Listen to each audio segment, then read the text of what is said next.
According to my compass, this way is north, this way is south, and east and west are here and here. But without a map, that doesn't really help us. But you know what? We can determine our precise location using an analog watch. We just need to know the true local time. Do you know the true local time? I have another idea. Let's ask George to climb a tree and... Oh no, I left George in the tree. George! Where are you? George! George wished he could think of a way to get the branches back on the tree. He needed something sticky. Really sticky. Like... mud.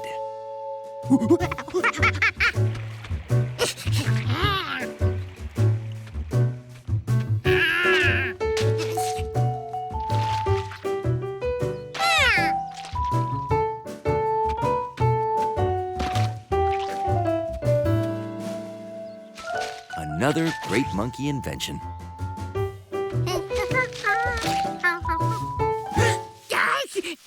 The tree wrecking man was coming back, and he'd probably want to keep on wrecking.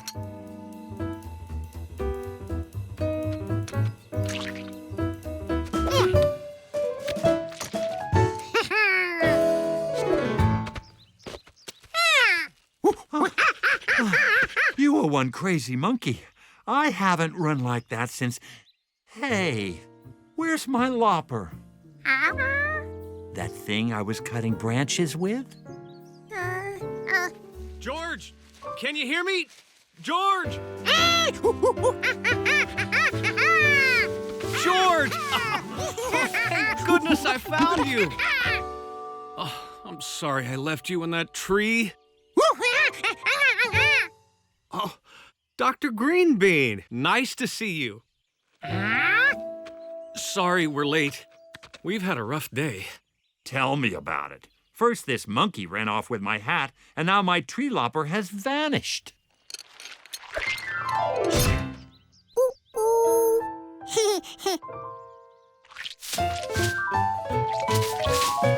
Hey, what's going on? Who put mud on this? George?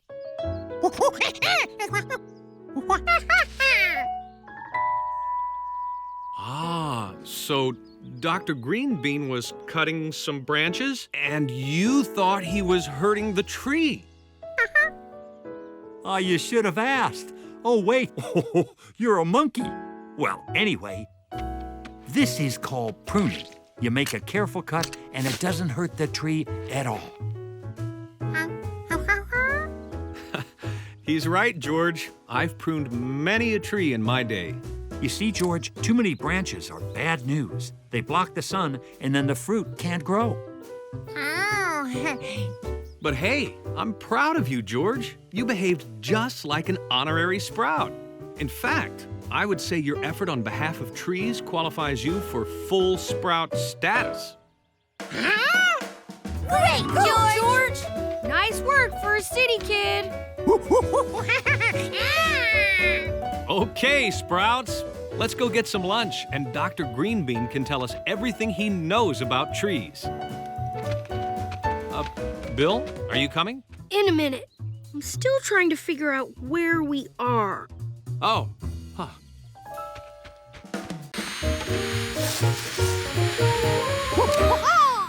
A job well done, George moved on. It was a big city, and he had a lot to clean up.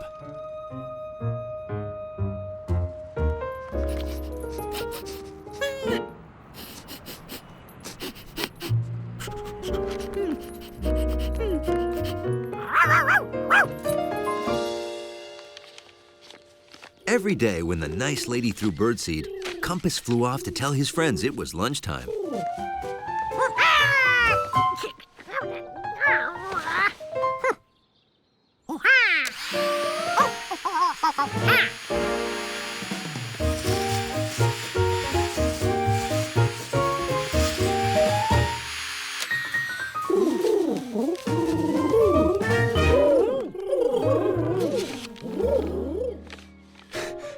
George?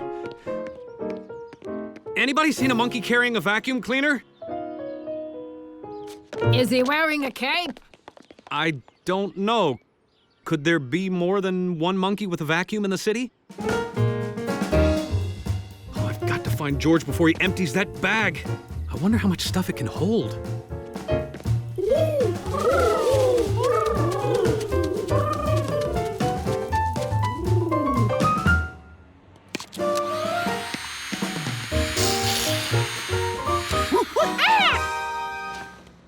Did a monkey in a cape just take our jacks?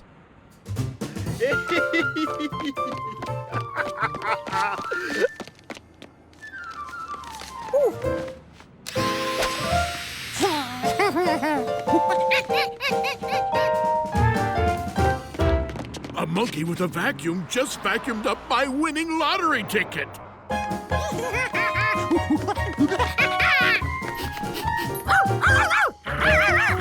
George was a happy hero, thinking of all the animals and people he had made happy.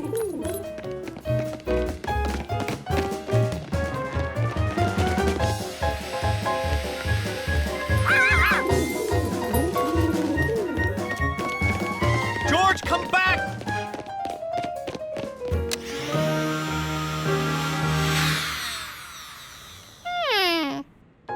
Why wasn't it working? What good is a superhero without a vacuum cleaner? When the bag is filled, you empty it into a garbage can and start again. Of course. It was time to empty the bag. And there was the perfect place to get rid of everything that was in it. George! George saw everyone he had helped today running towards him. They must be coming to thank him. George, have you emptied this bag at all today?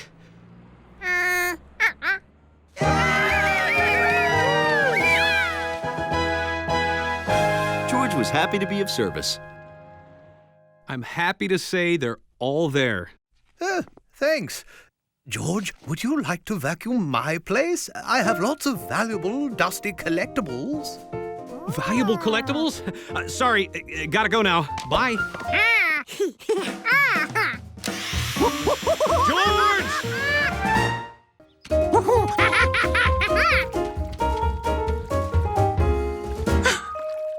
Maybe it swam back home. George remembered he'd seen big tracks like these.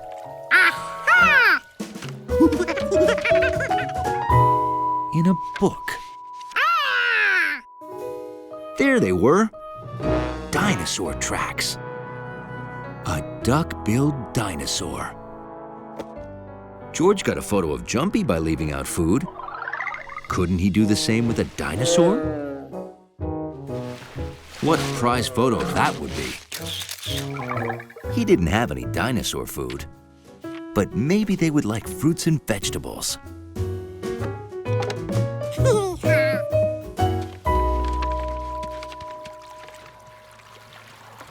Hi, George. George, I saw that fawn in the hills, but I couldn't find you. Hey, you coming swimming? George was thinking about something bigger than a fawn. Much bigger.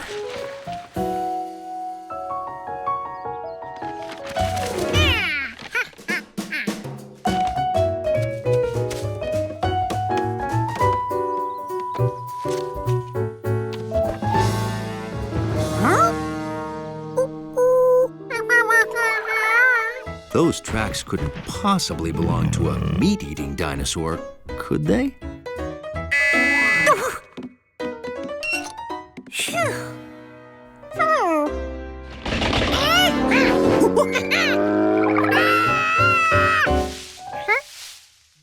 Could that be the dinosaur?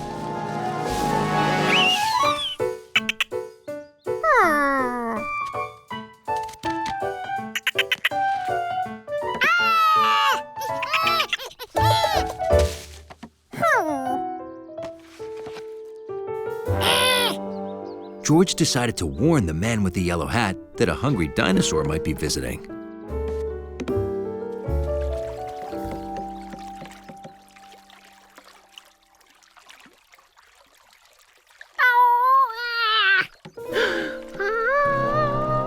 The dinosaur had returned from the water.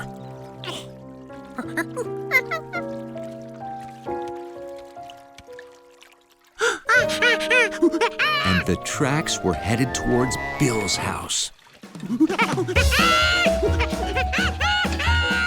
Hiya, George. Did you see the fawn?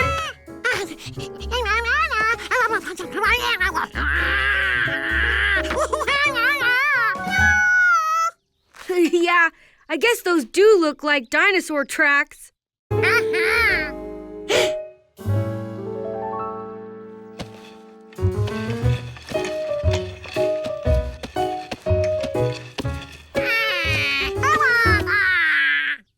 Yep. My new boots were hurting my feet, so I put these on to walk to the lake. I told you I was going swimming, remember? Hey, now I know what it's like to walk in a dinosaur's footsteps.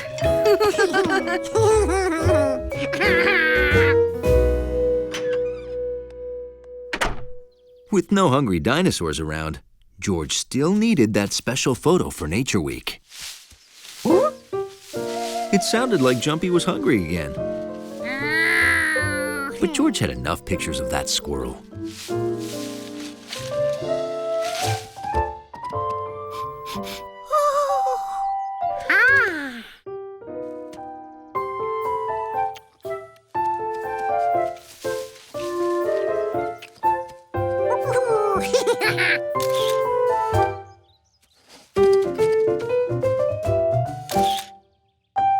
For such big animals, those deer left pretty small tracks. Hey, deer tracks. Wow, you used fruits and vegetables to lure the deer to our house so you could take photos?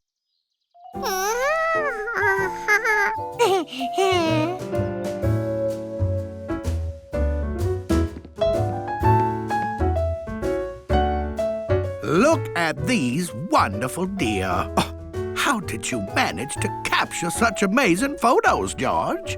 Oh, you know George, he just used his imagination. Isn't that right?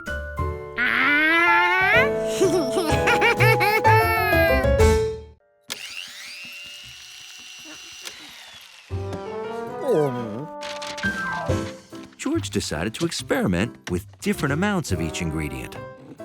He used a big piece of paper to keep track.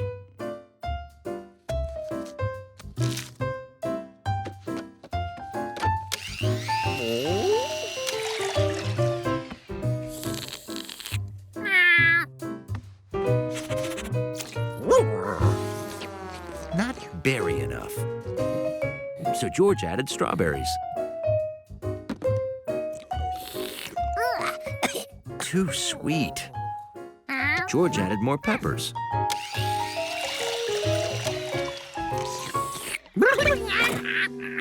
It still wasn't right.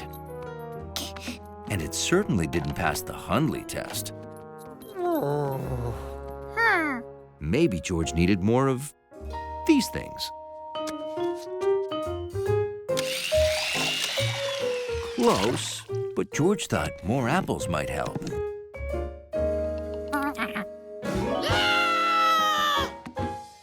George's juice was perfect.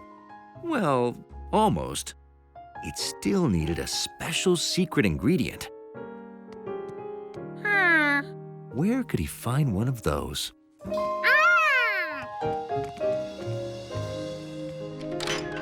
Hello, Giorgio. See, can I interest you in today's special? Special? That's exactly what he was looking for. It's eggplant piccata with extra amounts of piccata. Oh, those are radishes. Try one, try one. Oh, but careful. Radishes are a little speziato. That means spicy. Radishes were spicy. But spicy might be good in a drink. I know. Help yourself, Georgie. Just the radishes?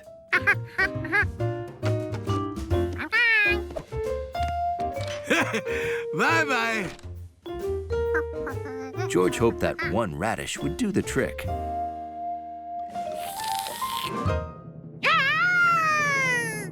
George had done it. His juice was just as good as Juicy J's. Better even. George! Oh, no.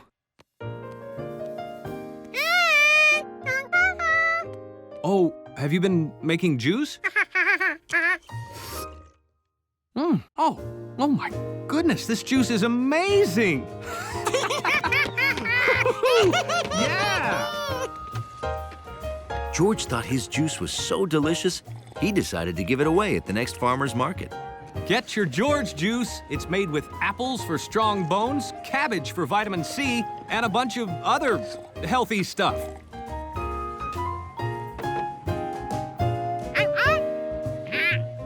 Oh, thanks. Oh, this is fantastic. Can I get the recipe? Sure. George started with your juice, but added a few new ingredients. A radish? Oh, that is brilliant! A revolution in juice making! To George and his delicious George juice! The cerulean warbler was his favorite.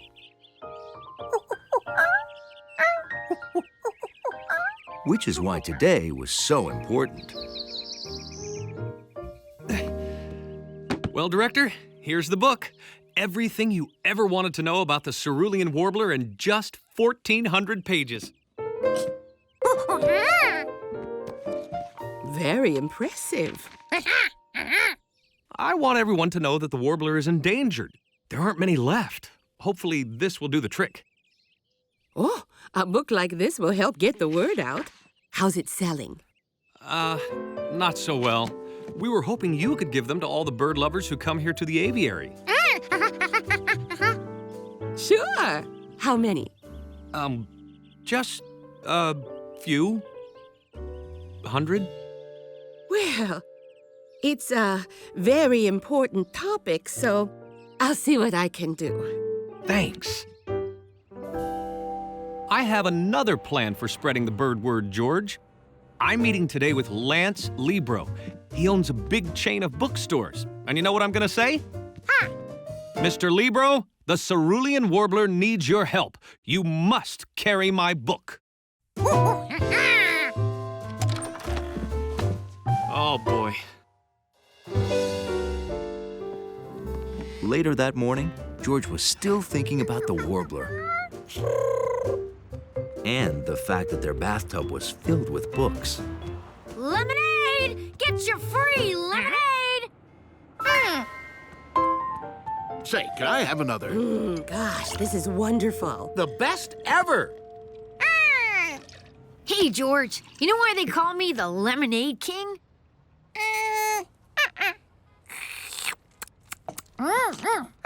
Free samples. Once people try this stuff, they're hooked. They can't get enough, and they bring back their friends.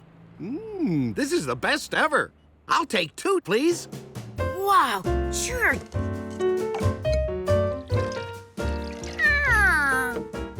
That gave George an idea. If people got free samples of the man's book, maybe they'd give some to their friends, too. That'd be a great way to spread the bird word. Ooh. What you got there? Ah, the man's warbler book? With each lemonade, you're going to give a free book? In business, we call that a 2-for-1. Can't miss.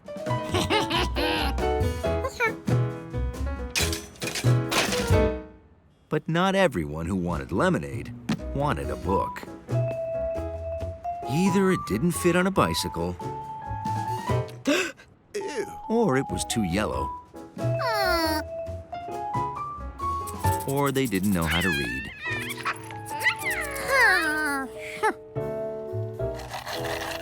Another great sales day for the king. How'd you do?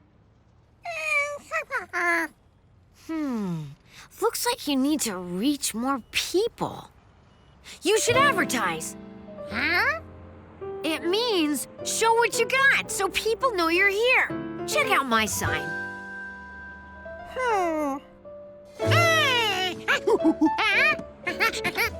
That's the idea. You just need to put the sign where a lot of people can see it.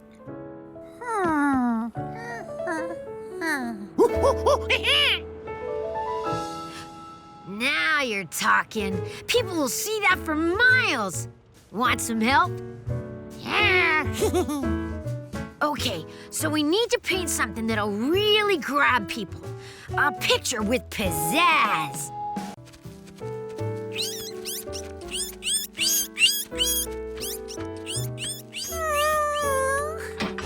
Don't worry, George, your duckling will adapt. This is Bill, signing off until tomorrow. The next morning, George was eager to see how his duckling was doing with his new duck family. Here we are, on day 2 of the Duckling Chronicles. Look at that! The 4th duckling is with its... Oops, spoke too soon.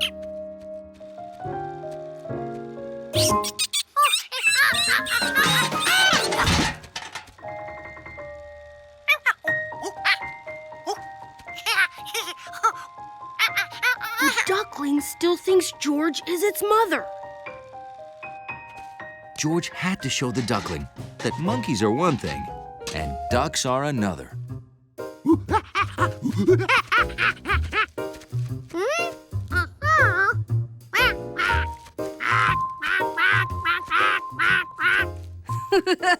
You make an excellent duckling, George.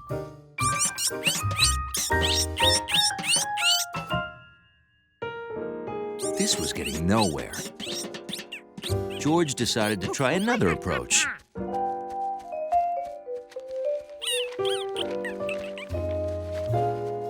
Farmer Life magazine? How is that going to help? George wanted to show the duckling that in a typical duck family, there aren't any monkeys.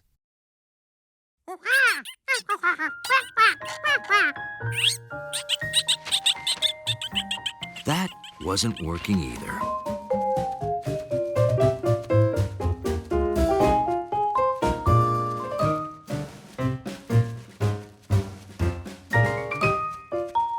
Maybe if George showed him how to act, the duckling would get the idea. It looks like George is trying the make like a duck maneuver.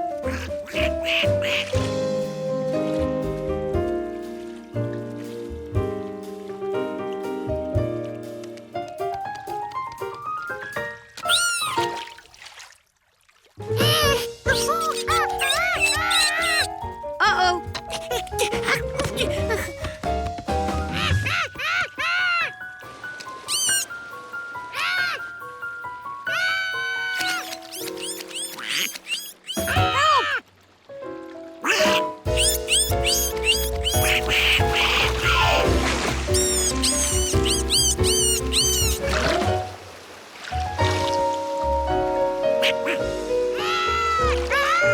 Hooray for the dumpling! Oh, I should get this on tape. You're watching Dumpling Duck saving her baby like only a mother duck can.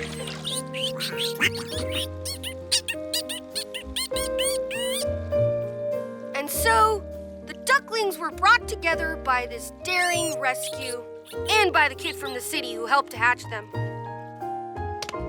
Fantastic!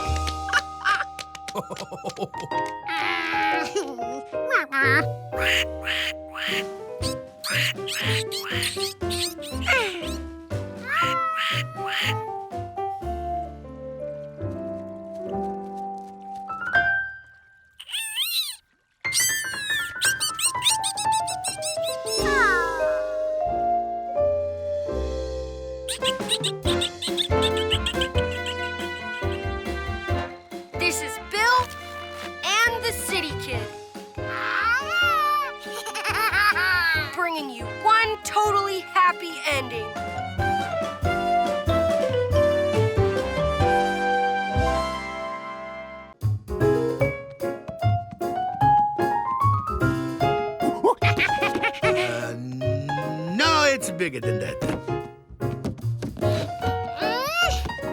No, bigger still.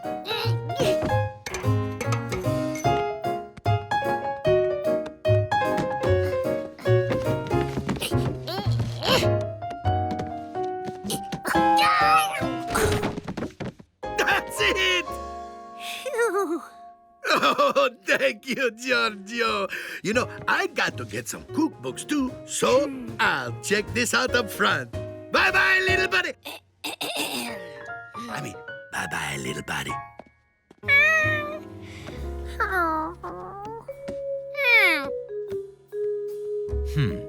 Organizing books by color didn't seem to work. Maybe they should be organized by size instead.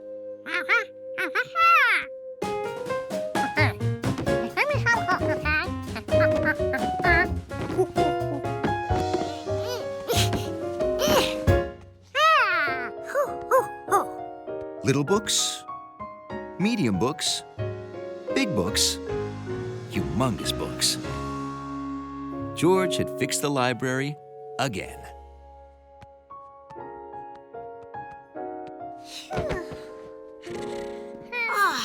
George, what happened? The books are all messed up. Come here, I'll show you. This is where all the outer space books are supposed to be, but instead you've got bunny books, train books, bug books, pink pony books. Where are all the outer space books? George tried to explain to Steve how he had organized all the books.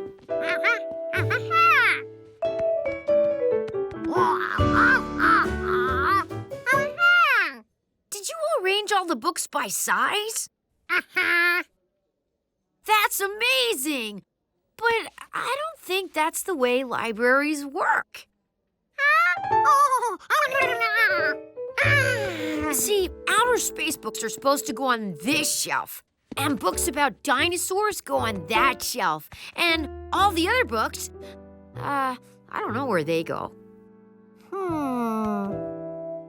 George wondered, if outer space books all go together and dinosaur books all go together, well, then maybe train books go with other train books, no matter what size or color they are. Yeah, train books probably go together. Hey, I get it. Maybe all the books are organized by subject. Cool. Yeah, you've got a lot of rearranging to do. But don't worry, I'll help.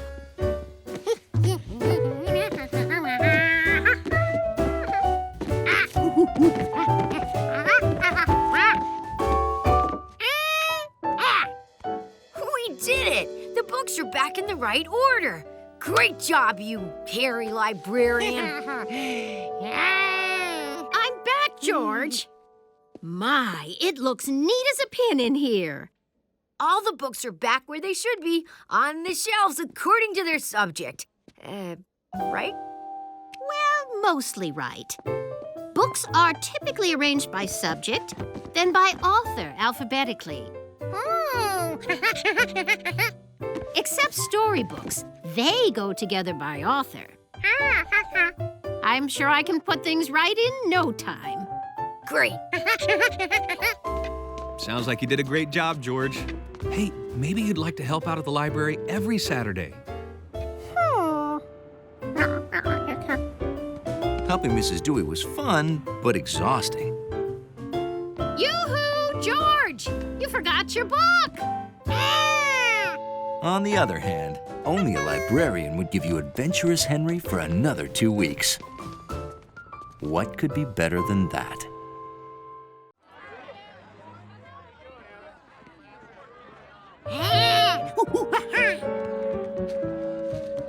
They found the wagon, but Jade was gone. And now she had a million places to hide.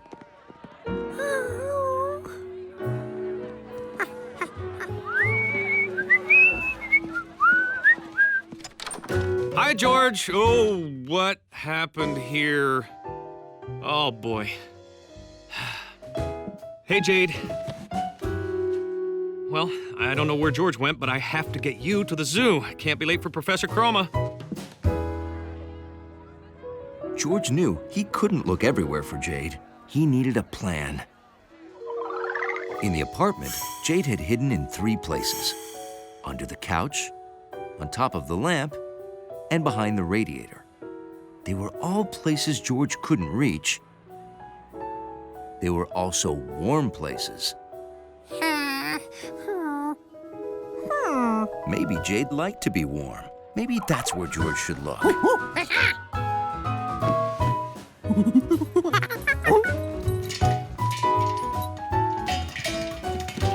The popcorn popper was warm,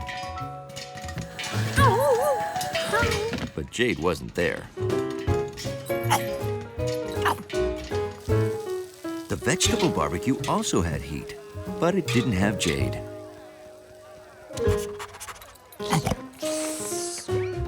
Was there a warm place that George had missed?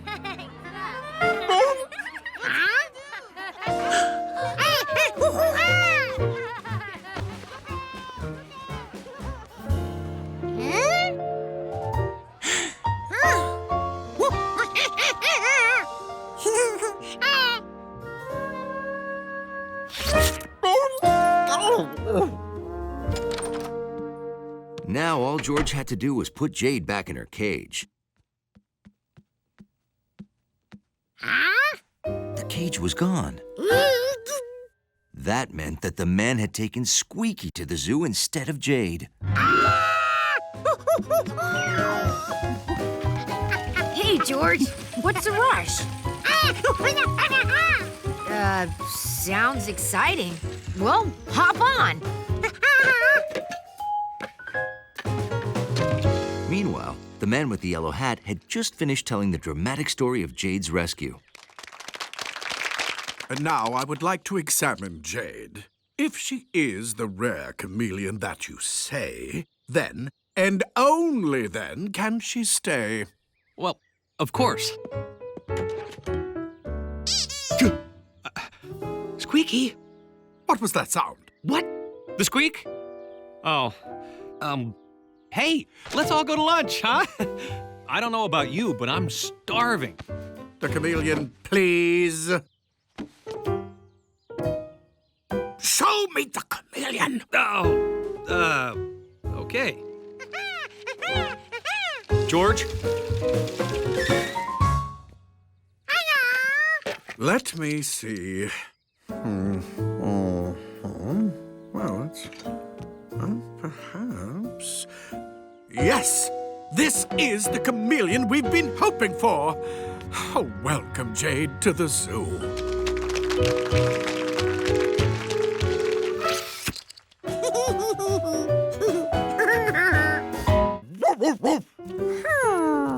George had discovered a big difference between the city and the country. Cement. Then he found some dirt. George remembered that a well didn't need to be wide, it just needed to be deep. The ground was wet. At this rate, George should hit water very soon.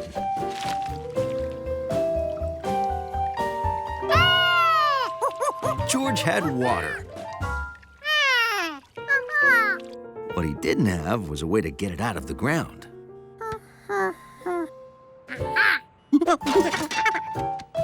George needed something that would suck up the water, like a pump. A straw sucks up water, but you need a mouth at the top. But the man's turkey baster might work.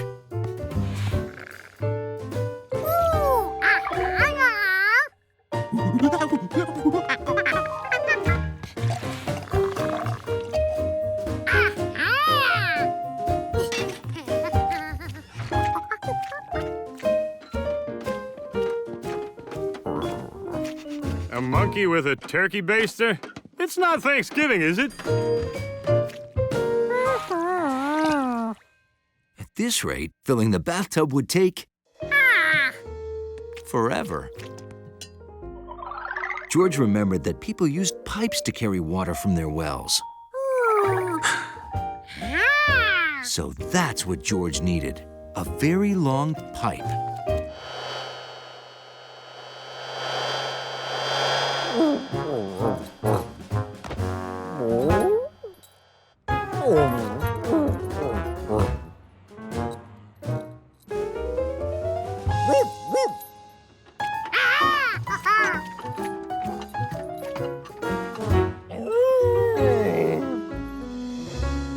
George ran the hose from the bathtub down to his well. How could George attach the hose to the baster? The water came into the baster from the bottom, so George needed some way to connect the hose to the side. Maybe this would work. With duct tape, anything was possible.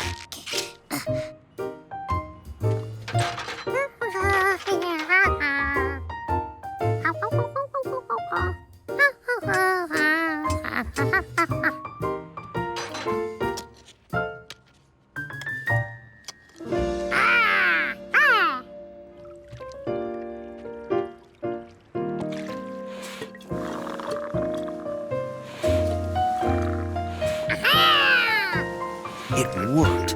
The water was going up the straw. At this rate, George would have his bathtub filled in no time. Except the well was out of water. George had to dig a deeper hole.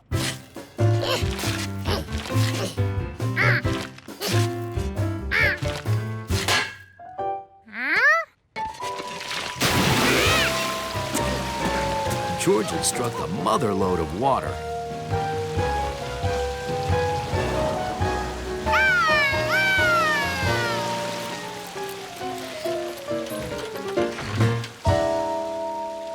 Water spurting up 20 feet in the middle of the city? Not a good sign.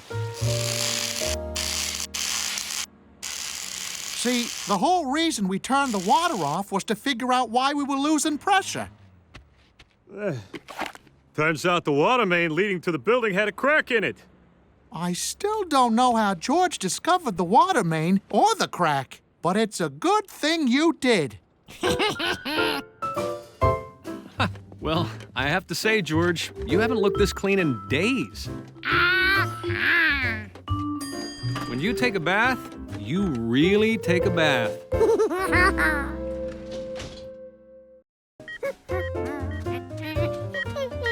Using the detector, George found lots of metal things.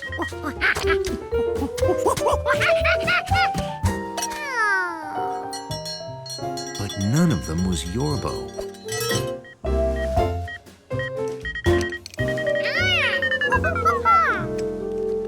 Oh, the batteries are dead. I'll have to recharge them, but I'll bring this back tomorrow in case you're still looking. Bye now! Thank you. George couldn't wait for tomorrow. He had to find Yorbo before he rusted. That's probably Professor Wiseman. Maybe she can think of something.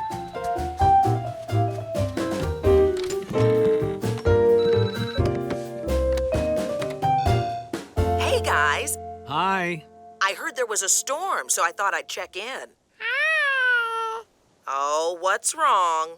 Well, George can't find his robot. It's buried in the sand. Is it made of metal? You could try using a metal detector. We borrowed one, but it ran out of batteries. Well, metal detectors are easy to make. Sure. First, grab the portable radio from the shelf. Okay. AM/FM radio, check. Next, find the calculator, bottom drawer on the desk. Then get some tape, top drawer on the desk. Now, take the radio and switch it to AM. Okay. Then turn the knob all the way to the highest radio station number, but make sure you get static and not an actual station. Turn up the volume, then turn on the calculator and tape it to the radio. fantastic. You see, the radio and calculator act as a magnet. When it finds things that would stick to a magnet, the radio beeps.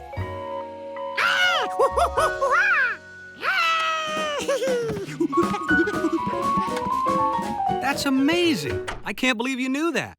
Well, how do you think I won first place in my second grade science fair? George was confused. He had already searched half the beach. But which half? If only the beach were smaller. Then George remembered tic-tac-toe. He could break up the beach into smaller sections, like a tic-tac-toe board. If George could mark off the squares he searched, then he'd know where he'd looked and where he needed to look. Hi, George.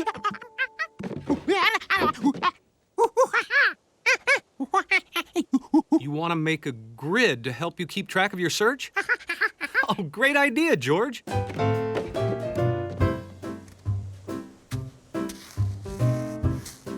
All set. Let me know if you need anything. If George searched every square, then he'd be sure to find Yorbo. In square number 4, George found a trumpet.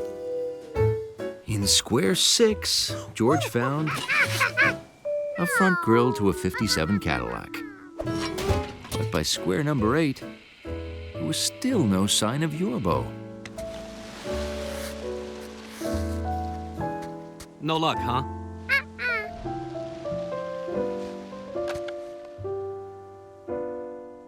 Yorbo had to be in this last square. He had to.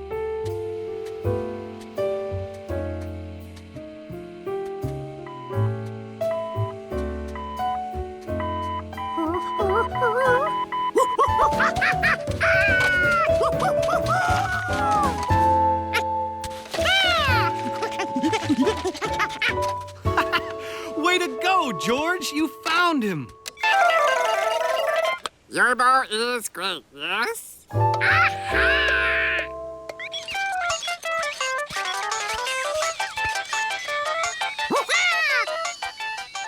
Have fun! Well, I guess this means I can get back to the thrilling conclusion of my book. Oh well. Wait for me!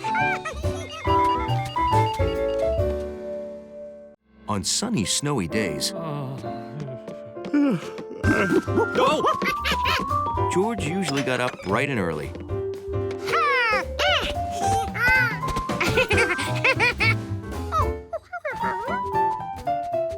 But this day, he discovered that Bill had gotten up even brighter and earlier.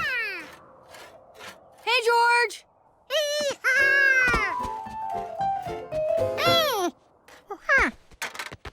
Snow blocks. I'm building a house out of snow, although the correct term is igloo. Yep. I'm trying to earn my Sprout badge in winter camping. And to do that, I have to build an igloo and sleep in it overnight. Suddenly, that was exactly what George wanted to do. Build an igloo and sleep in it, just like Bill. You want to help me?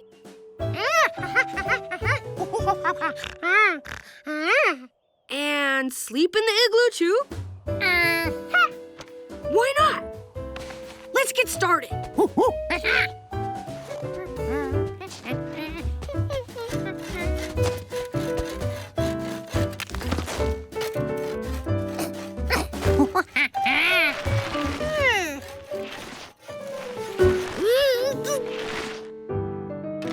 George, that's not the proper technique. Guess I better show you. City kids probably don't know much about non-mortar construction.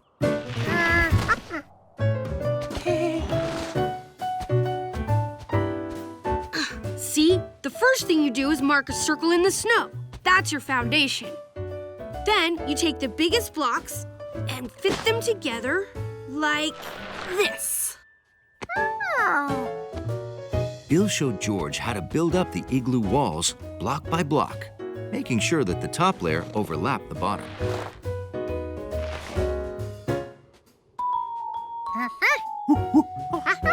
Yep.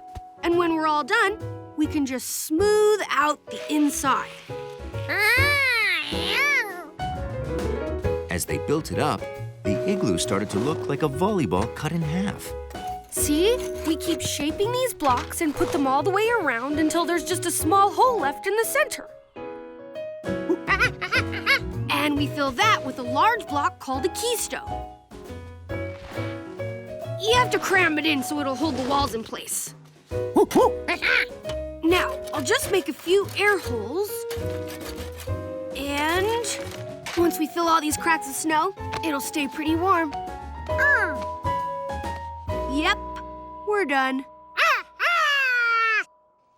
Let's go check it out. George was so excited.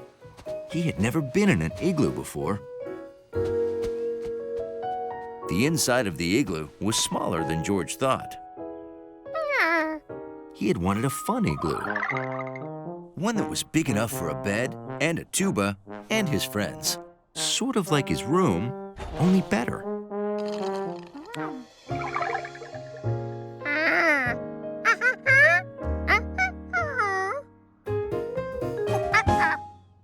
You want to build your own igloo?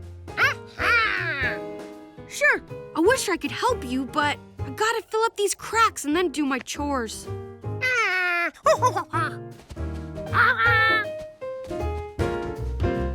So George started on his second igloo of the day with help from the man with the yellow cap. But this time, he built it wider and taller and brought in some furniture.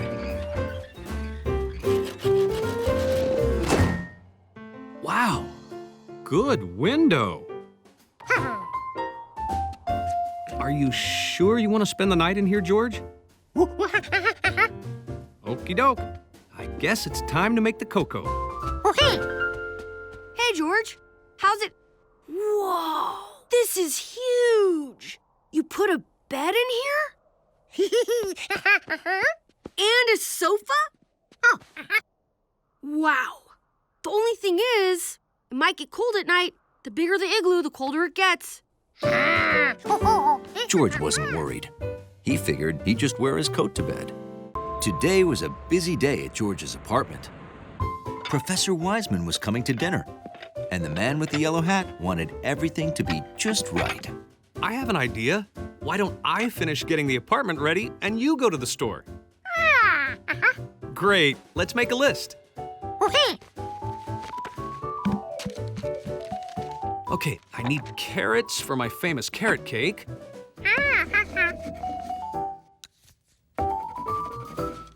Cucumbers for my famous cucumber soup. And apples for my famous bowl of apples.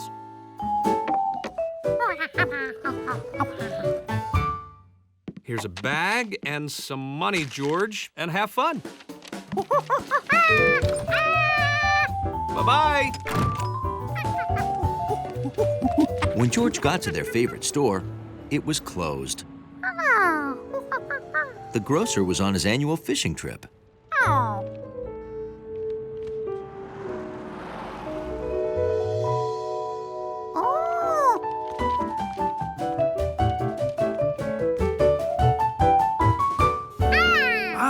Welcome to Hua Mai Grocery and Takeout. It's our grand opening. Our first customer. We are selling Vietnamese food. Please, try a sample. Cha yo. It's a spring roll.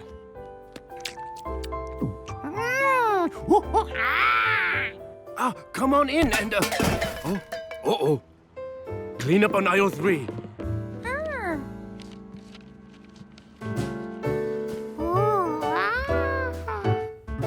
George thought the food looked delicious, and the store looked beautiful. But the fruits and vegetables looked different somehow.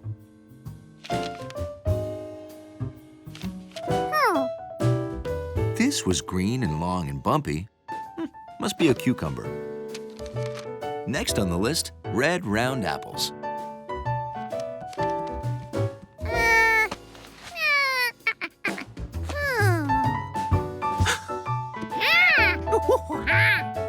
this looked like an apple. Now all George needed to find were the carrots.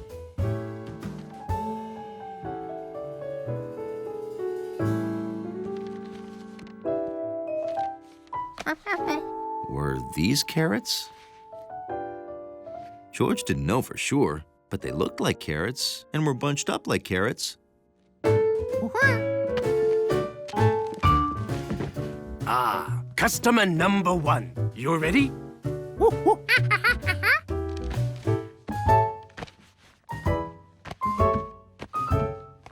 Let's see. You have a kokwa, some fat too, and a few taklu. Very good choices.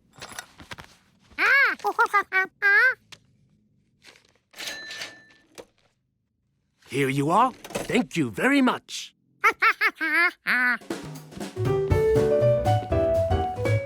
How was school today, Mai? Great, Dad. But who was that? Our very first customer. Our first customer was a monkey? Cool. Oh, great! Did you find everything? Oh. But this is a pomegranate, George, not an apple. Huh? Yes, and I don't know what these other things are.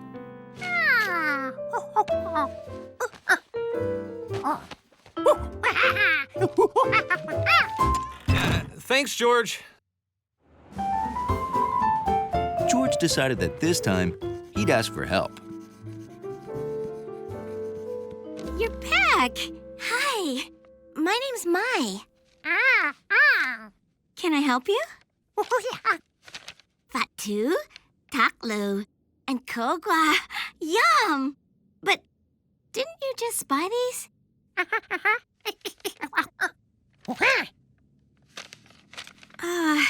Is that an alligator? I'm sorry. I can't read this. In spring, good gardeners can't wait to get things growing. Need any more help? Okay. I have to go help Professor Wiseman design a new terrarium. Bye, George. George had his seed system set. First he dug a hole, then he planted some seeds, then he covered the hole.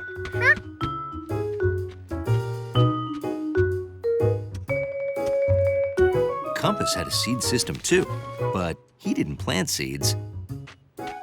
He ate them. He thought it was awfully nice of George to put out a pigeon buffet.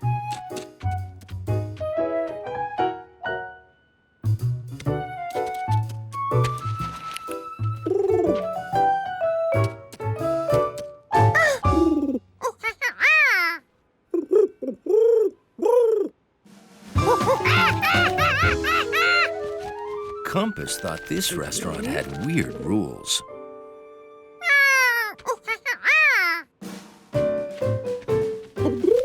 Maybe they weren't supposed to eat the seeds until George was finished.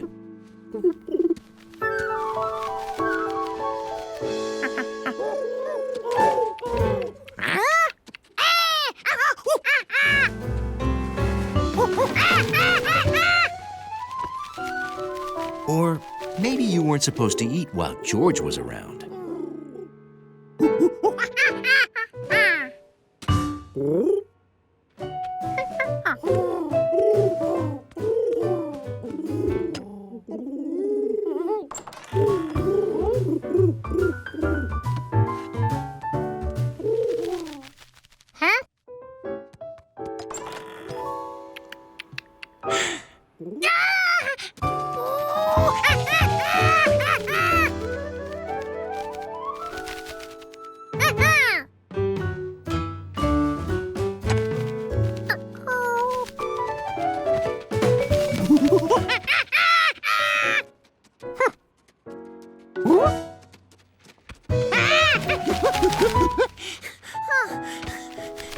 George wished there were two of him. And then he remembered Farmer Rankins protected his garden from the birds with a scarecrow.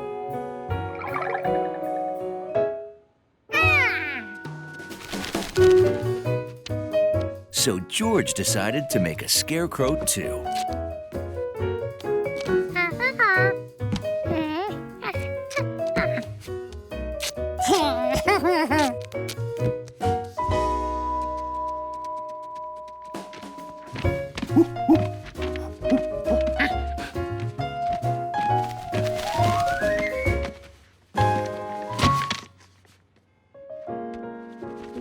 Only, it wasn't very scary.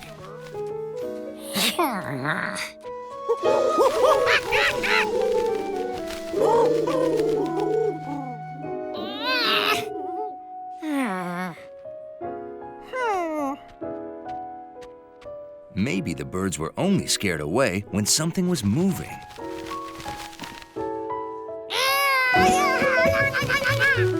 That was it. But how could he get it to move? He also needed more seeds. Seeds were easy. Making a scarecrow move was hard. I heard a guy named Quixote opened a new bakery up ahead. Hungry? It was the biggest pinwheel George had ever seen. Pretty neat, huh? It's a windmill. Yup. It grinds my grain for me.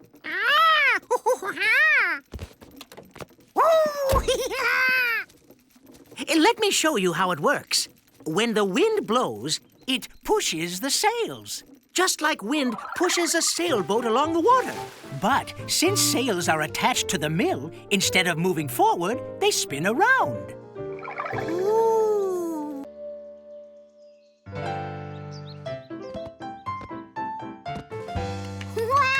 George's friend Allie really flipped for flips, even when she wasn't doing the flipping.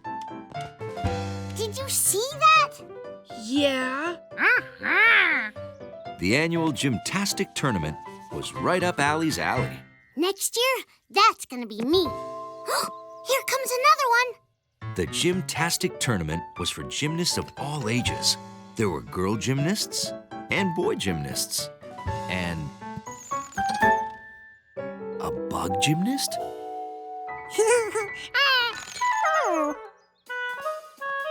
Next up is that bundle of dynamite. George? On the floor, Matt. Well, I mean the balance beam.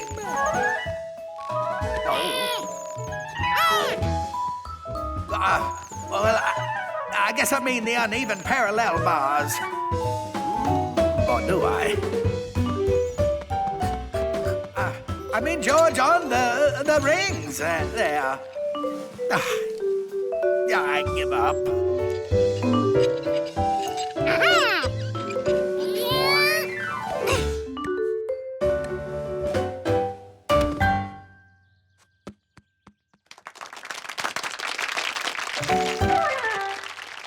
You!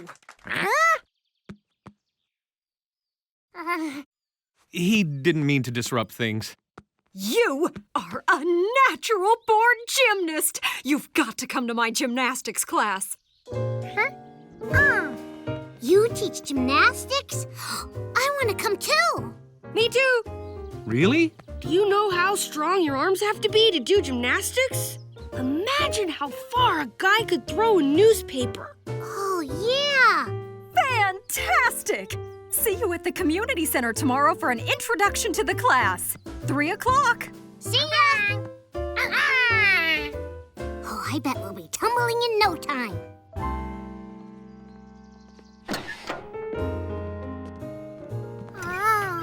Cool. Look at all this gym equipment.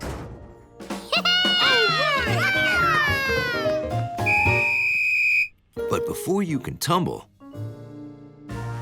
you have to stretch. Stretching is one of the 3 S's of gymnastics. Ow! Stretching. S number 1. And stretch, and stretch.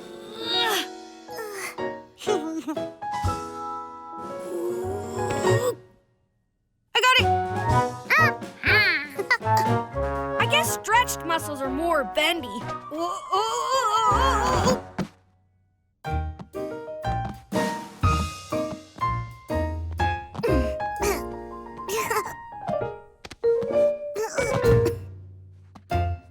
And walking on a balance beam was tricky, too. Oops. Find a spot to focus on. If you stare at something still, it helps you be still too. I'm doing it.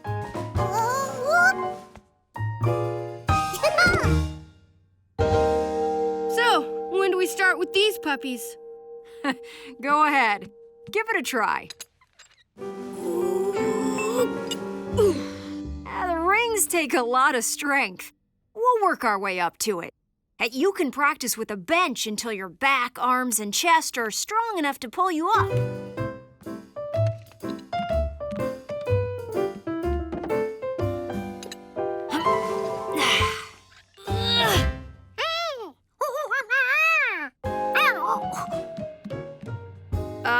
This is a good time to talk about our other 2 S's. Safety and supervision.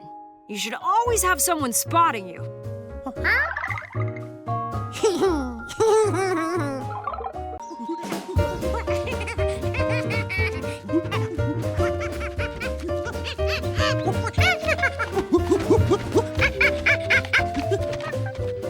It was George's first spring day back in the country. And already, he was starring in a movie. Hiya, Mr. Rankins. Hi, Bill. George. Okay, George. You go in first and see if there are any baby ducks running around.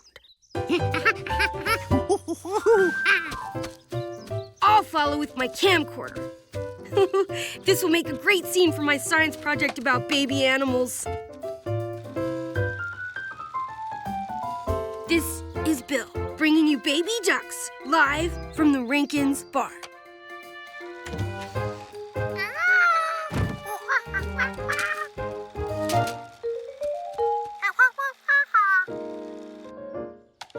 Hey!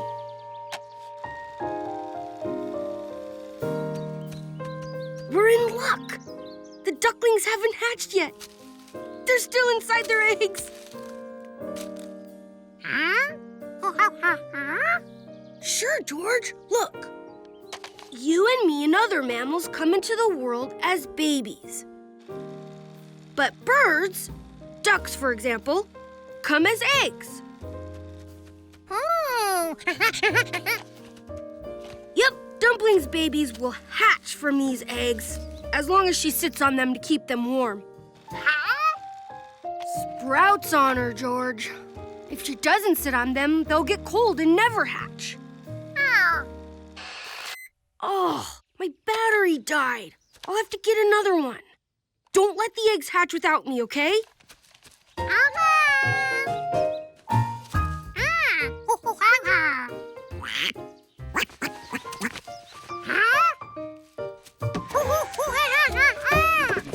Where was Dumpling going? She was supposed to be keeping her eggs warm.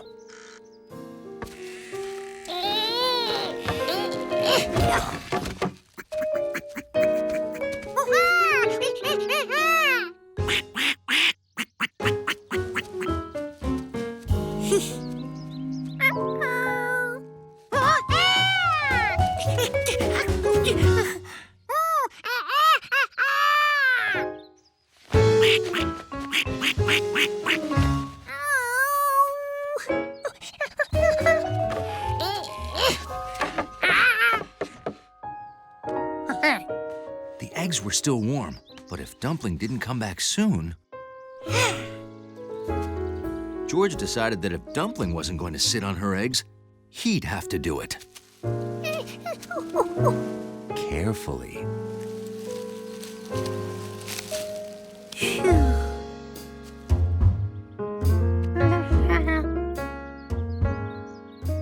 Well, sitting on a nest, hatching eggs, is actually pretty boring.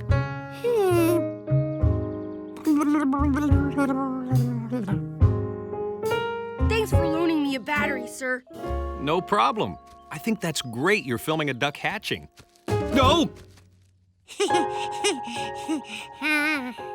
This I've got to get on tape. Bill here, bringing you a first. A city kid sitting on a nest of duck eggs. George, why are you sitting on a nest of duck eggs?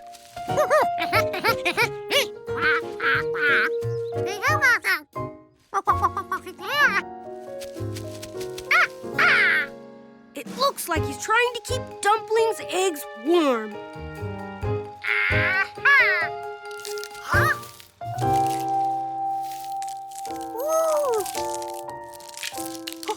Wow!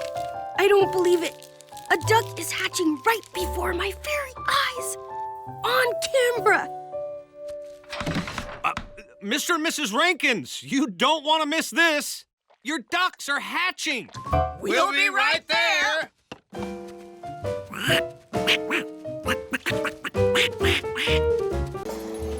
Double O Monkey could smell Steve from here.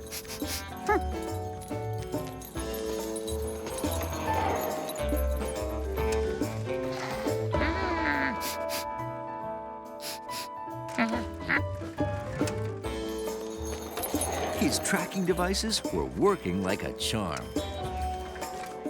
Oh no, Steve's scent was drowned in a sea of similar smells. George would never be able to pick up Steve's trail.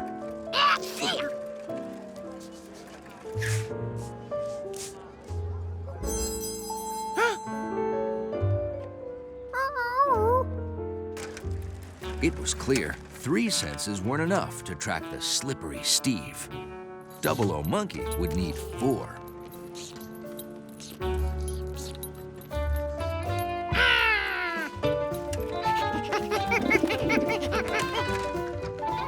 Luckily, he knew someone with a taste for tracking. Or at least a taste for treats. I hope Charky is able to follow the crumbs. Otherwise, I'll be covered in whatever Steve's making me this time. Time was running out for Double O Monkey. The recital was tonight. This had to work.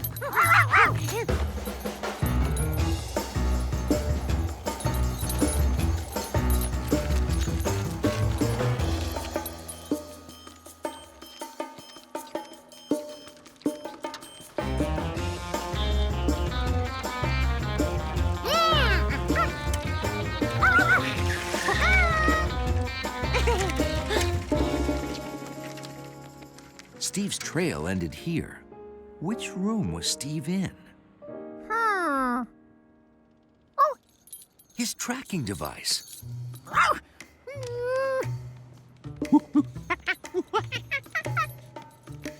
The sound was louder here. He could smell the backpack too.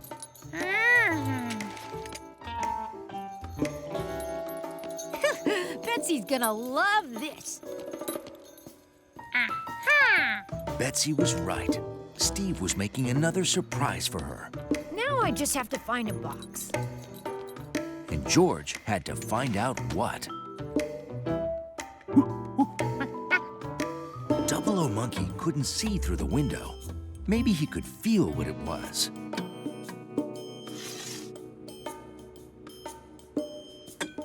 It felt like a jar, and it was wet.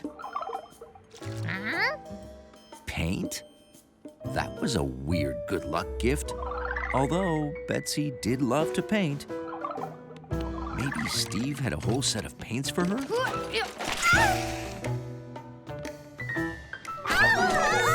It was a gift that could go really, really bad.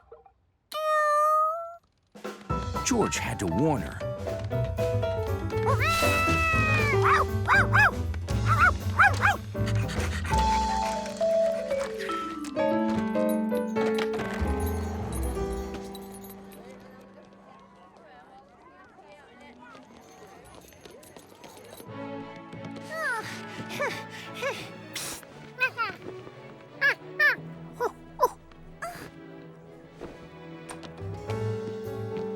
Double O Monkey was too late.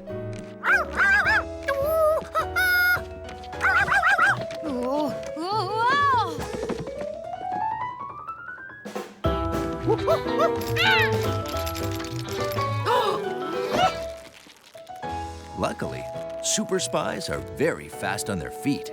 Way to go, George!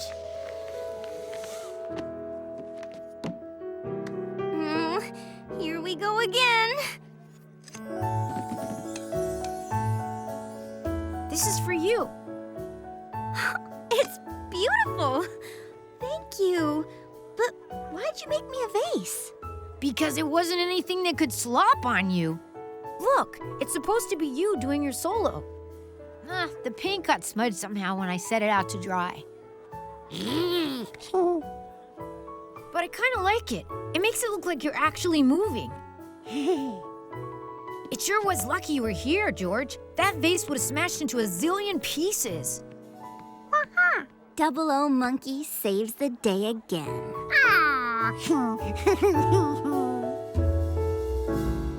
And then he wasn't. Sir, the drive belt snapped. We can't go if the prop don't spin. Yes, sir. Of course. We can use the belt from an automobile. I'll get one. It looked like Duxie couldn't hope to beat that American monkey. There was no chance of winning now. But then... the monkey tightened his rubber band one turn too many. This race wasn't over yet.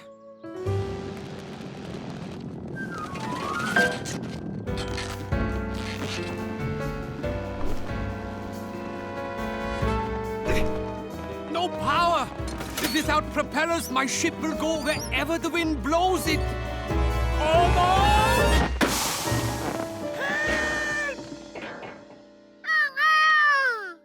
Chuck Monkey had to help, but his plane couldn't fly. Fortunately, Duxie's ship was still on the ground. He explained the emergency as they took off. But Lieutenant Duxie didn't understand. The monkey ruined his ship, and now he was about to do the same to the Duxies. I got a belt, sir. Come back!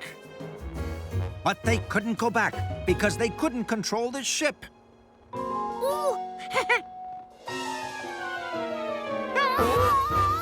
If they didn't get a belt quickly, they too would blow into the Eiffel Tower.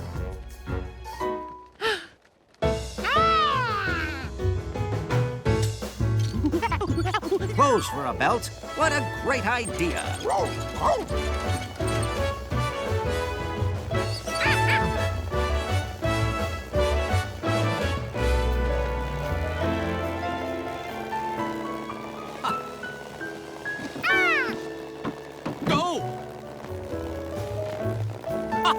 How can I ever thank you? Putting the Baron in an emergency life balloon, the clever flyers used their ship's propellers to create a wind to blow him back to the landing field. They saved the Baron, but they were in last place. Still, no obstacle was too big for Chuck Monkey and Lieutenant Duxie.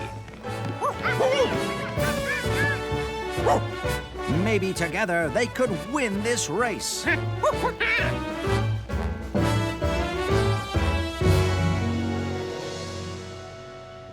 It wasn't 1909. Hundley wasn't in a race, and his balloon was still stuck. But if it was a dream, why could he still hear his airship's propeller? The fan. It sounded a lot like a propeller. And it looked a lot like a propeller. And if it moved air, it would move things that were in the air, right?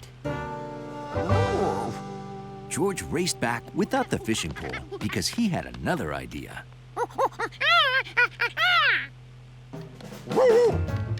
And it was the same idea that Hundley just had. George aimed the fan. Hundley barked orders like a famous aviator. Aiming the wind behind the balloon, George could push it where he wanted it to go.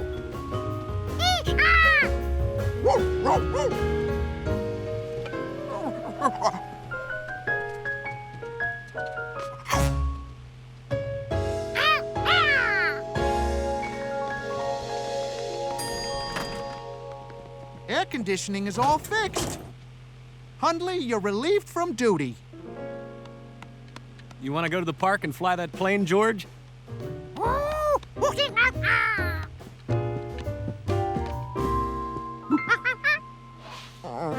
Hundley had something else he needed to do. Won't be needing this anymore. You want it on? Okay. Kinda noisy if you want a nap. It was exactly what Hundley wanted to hear. Because he had some unfinished business back in 1909. With the aid of a monkey, the Duxie is pulling ahead. Folks, if they win this one, people will be talking about this victory 100 years from now. The monkey was back. Okay, George. Give her a shake and let's see what it sounds like. I can tell you right now, goats don't play the accordion.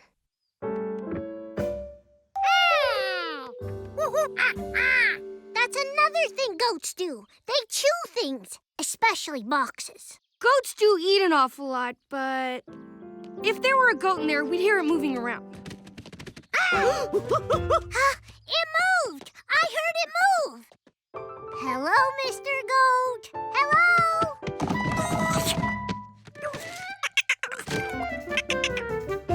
Oh, it was just a squirrel. He was probably having a play date with the goat. Go on, George, shake it. Let's see what it sounds like. Sounds like a bunch of cans of soup. Who sends cans of soup? Unless they put cans of soup in there for the goat to eat. Grown-ups send weird things. My aunt once sent me underwear for my birthday. I'd rather have soup. George could feel something inside the box. It was another clue. What it felt like, whatever it was round and hard and covered in stiff hair. Okay. Let me. She'll just say it feels like a goat. Holy cow! That feels like a goat! Could it be? Told you!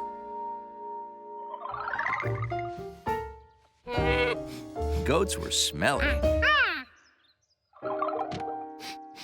But the box smelled like, well, George didn't know exactly what, but it didn't smell like goat.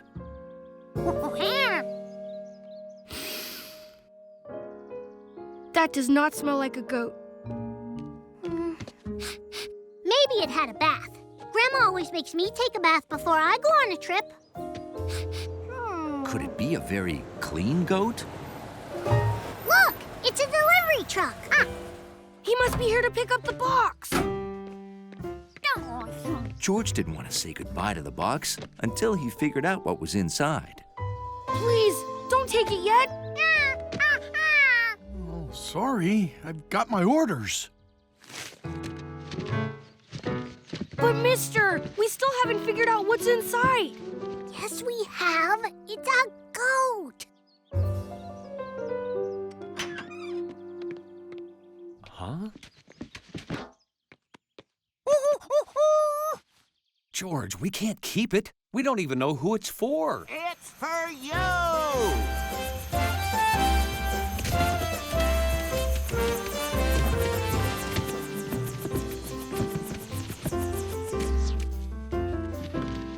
We left it here this morning. Why haven't you opened it? Oh, this was from you? It's a little present to thank you for helping us with the volcanoes. Yes, I often wonder how other scientists manage without a monkey. Sure, go ahead, George. George couldn't wait to meet his new goat or eat soup, whichever it was. No goat.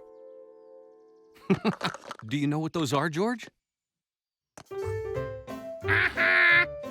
George knew furry bowling balls when he saw them. No, George, those are coconuts. So that was coconut water sloshing, not soup. And this isn't goat hair, it's coconut hair. Gee, you flew all this way just to give us coconuts? No, much more. Oh, straws. Lays? Shirts? Hey, neat. Oh, another box to open, George. What is all this? A luau in a box. We'd have stayed when we dropped the box off earlier, but we left our ukuleles in our other lab coats.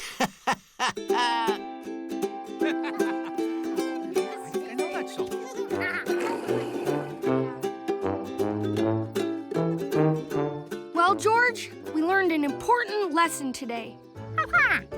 A box can weigh, feel, and sound like a goat, but if it doesn't smell like a goat, it's probably coconuts.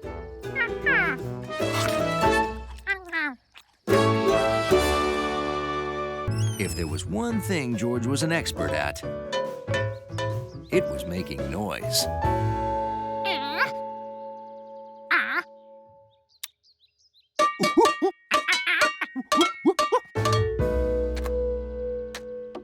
I have to set it on repeat. It'll go all night.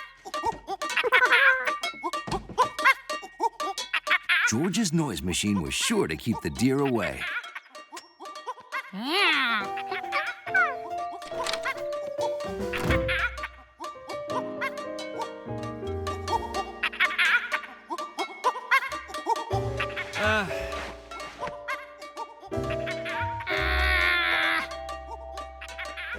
But it was keeping everyone up.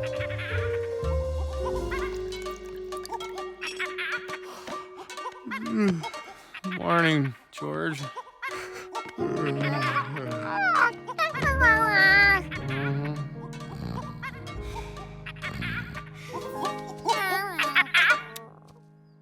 Thanks, George. I'm beat. We need to think of something that doesn't keep everyone awake. But first, I just need a nap. There had to be a way to save the garden.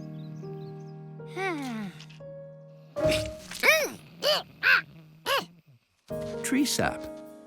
George didn't like the way it made his fur feel sticky. Maybe George could find a way to make the garden sticky. Tape was sticky. It would keep the deer out of the garden all right. Unfortunately, it kept them out too. Oh. Well, this isn't going to work. The proper way to approach this problem is scientifically. And scientifically, I'm out of ideas. We tried to keep the deer out with a scarecrow they could see, noises they could hear, and sticky tape they could feel. What's left?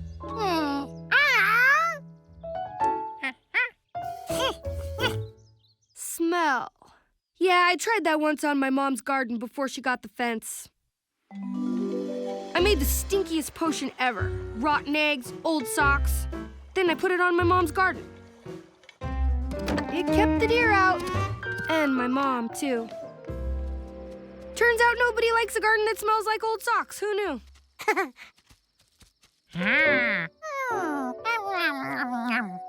Taste, right.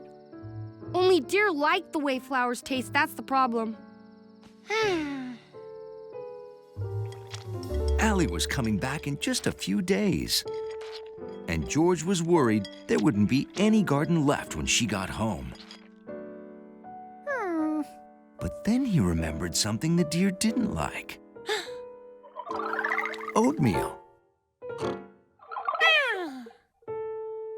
that didn't make sense. Oatmeal was delicious. It was just oats with a little cinnamon on top. If deer didn't like the taste of cinnamon on oatmeal, maybe they wouldn't like it on flowers either. George made a special flower-protecting formula full of cinnamon. If the deer didn't like the taste of the flowers, maybe they wouldn't eat them. At least, that's what George hoped.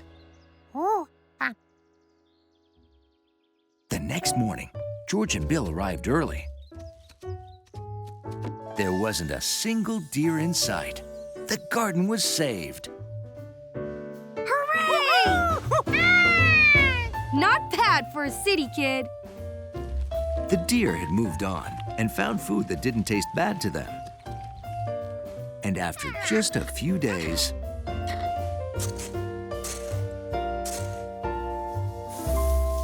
the flowers grew back. Just in time for Allie's return. Flowers! Oh, look at them. They just grow. How easy is that? Hey, look what I made in camp. A deer call. It sounds like this. Look, it works. Here they come.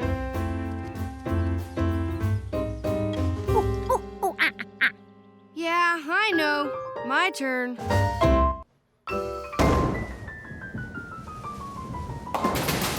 I've got one. I've got one.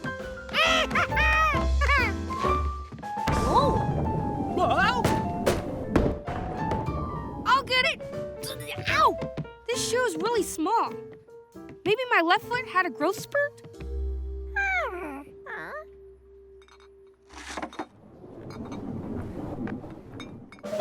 I thought I heard a bowling ball on a snack stand.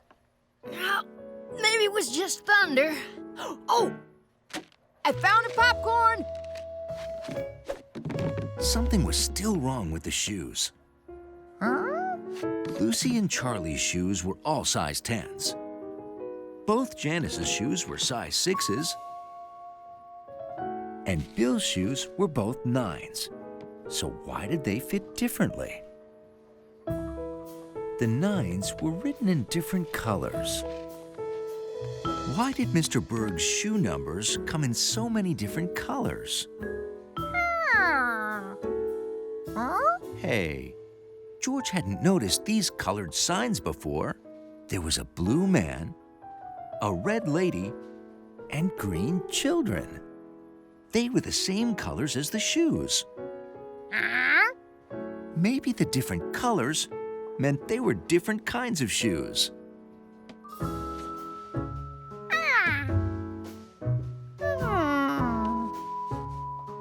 The shoe with the number in green was the smallest. Green numbers must be for children. The shoe with the red number was a little bigger. Red numbers must be for ladies. The shoes with blue numbers were the biggest of all. Blue numbers must be for men. When you matched the numbers and the colors, you got two shoes that were the exact same size.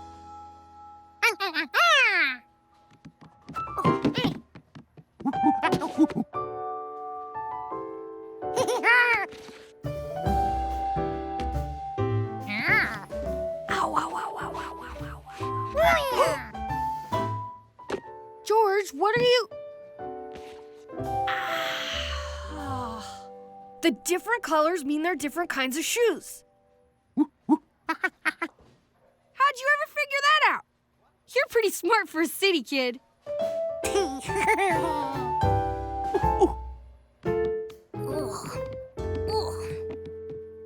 My right shoe is too small, and it won't let me walk straight. Jimmy already has two shoes with the same color number. So what's wrong with his right shoe? George couldn't figure out what was wrong. The shoes were exactly alike. Could that be the problem? Jimmy was wearing 2 left shoes. I've got 2 left shoes? How did I not notice that?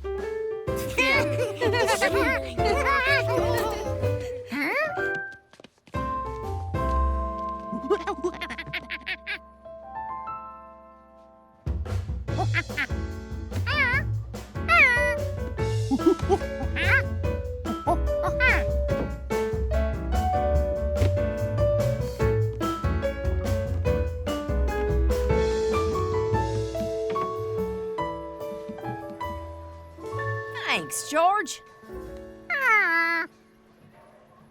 George had finally sorted the shoes perfectly.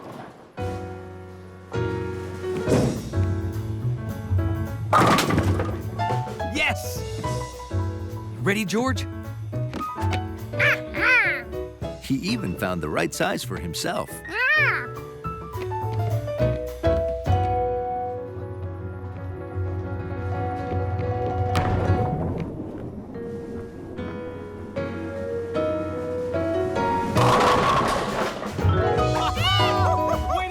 Everyone scored big points. The fundraiser was a huge success. And the bobolinks got their nesting ground.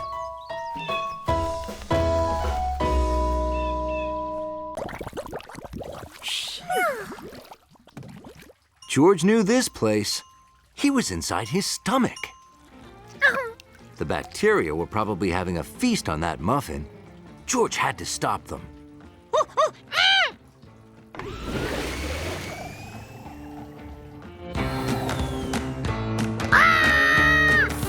The bacteria were everywhere.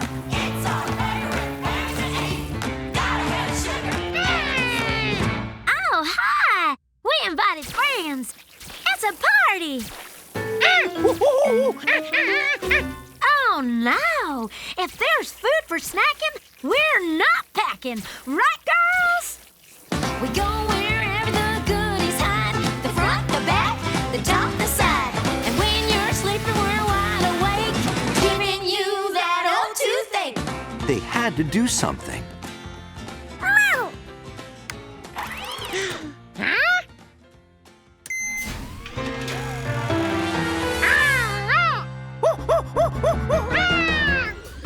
If George could get rid of the food, the bacteria might leave. But they didn't leave.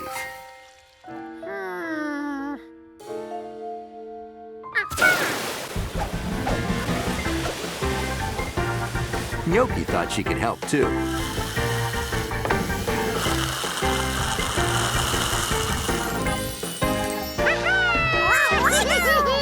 Gotta have sugar, anything sweet. It's our favorite thing to eat.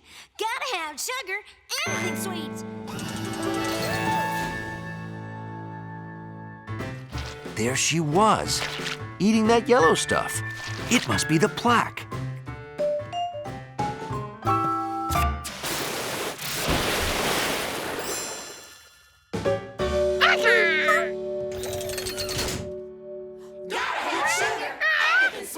It couldn't be. Where could they be hiding? This was a job for the X-ray machine.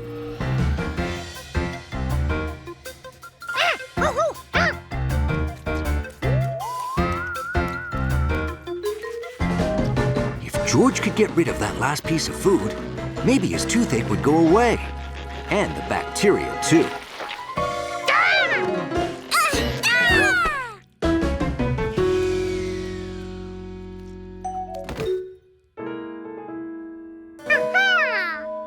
There was one thing left. A toothbrush with toothpaste. George's secret defense against plaque. Uh-oh! Brace yourselves! I'm skedaddling. Me too! Wait for me!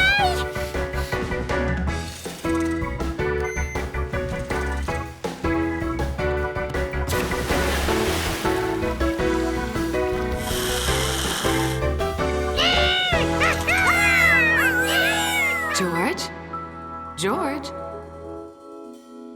George. Open wide.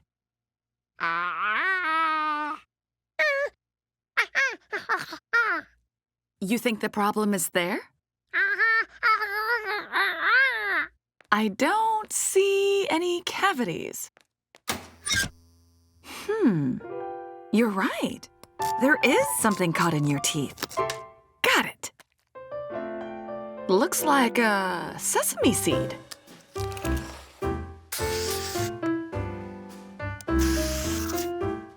How's that?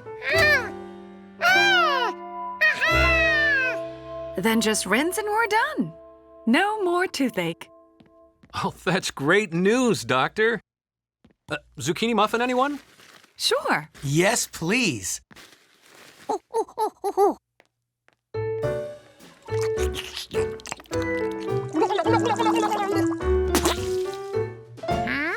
bacterias have left the building. George hoped he never saw those bacteria again. But they sure could carry a tune. George finally got it. Time for the big finish.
How was George going to play in the concert with just one cymbal?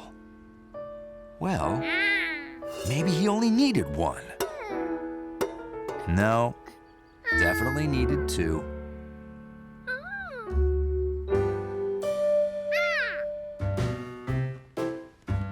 Maybe George could find a replacement. Something big and flat, just like his cymbal.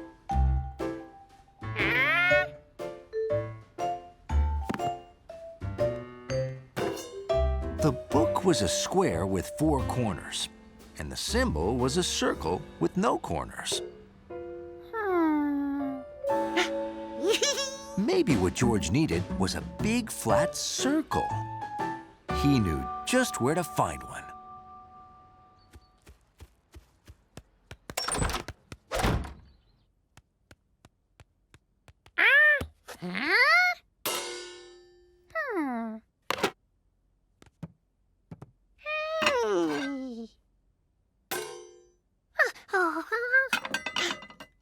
It was looking like George wouldn't be able to play in the pancake breakfast tomorrow after all.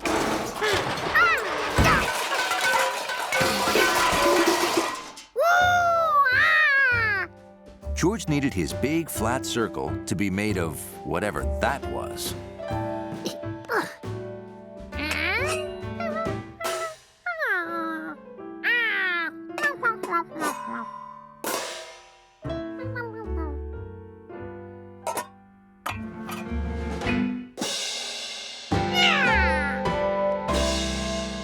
Georgie!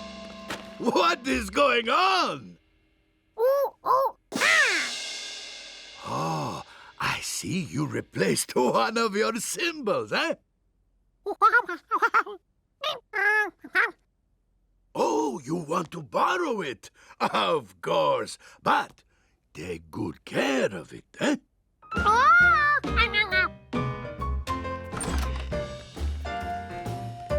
With a cymbal in each hand, George was ready for the breakfast.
It's there. It's there.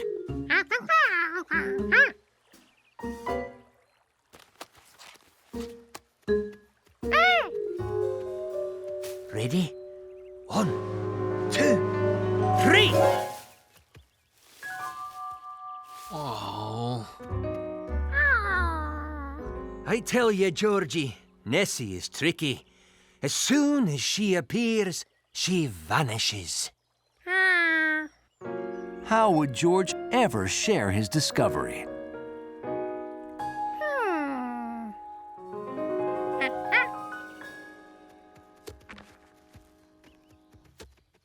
We were right here, I believe. Oh, I can go to the back of the line. Oh, no, please. You would have had me, sir. Oh, gee. Thanks. George decided he needed picture proof of his discovery.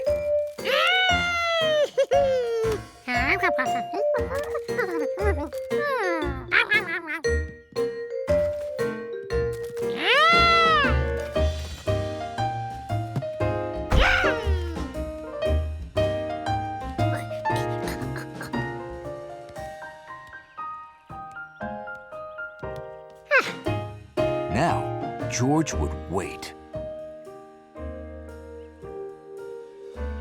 And wait. And wait.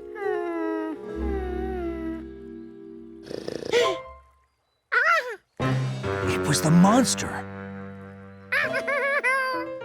But it was on land, and Uncle Tam said it lived in the lake.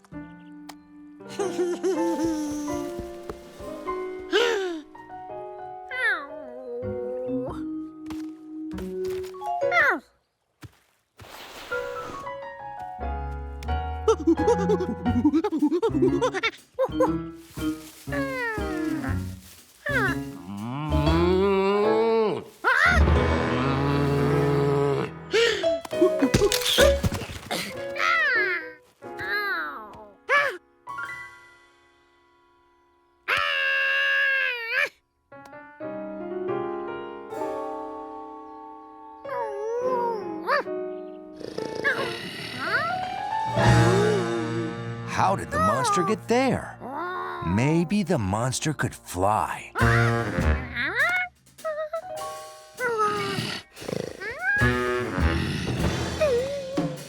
It was another Loch Ness monster. There were 2 of them.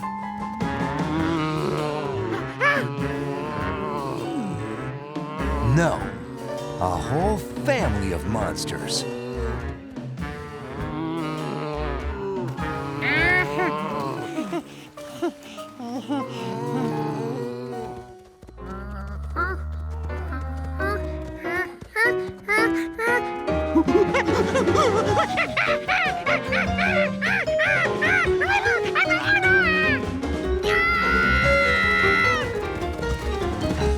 Oh, okay. All right, this is it.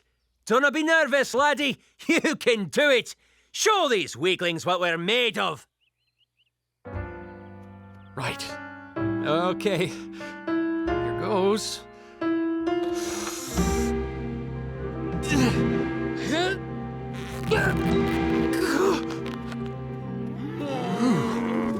Behind you, laddie! Oh!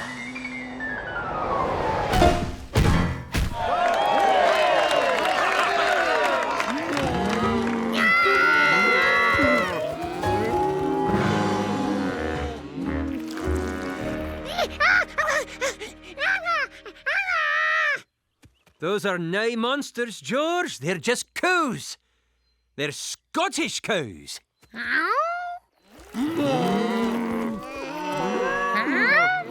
Aye, they may not look like cows you have back home, but just the same, cows they are.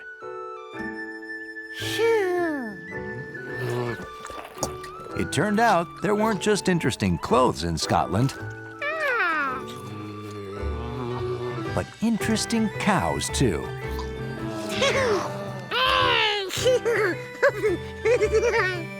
And even though George had not found the monster, he'd made a whole herd of new friends.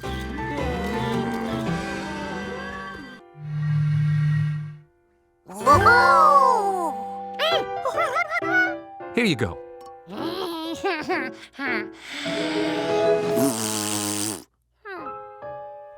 It just takes practice, George. Keep at it, and you'll be hooting in no time.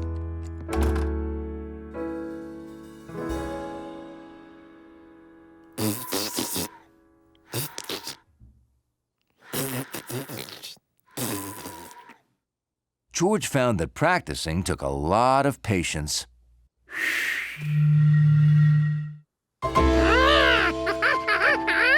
You did it, George. Can I try now?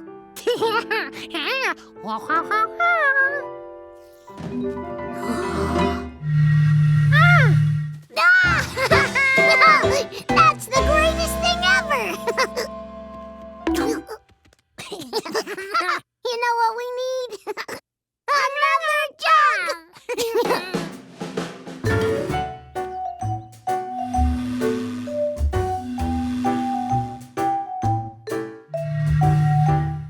George wondered why the jugs made different sounds.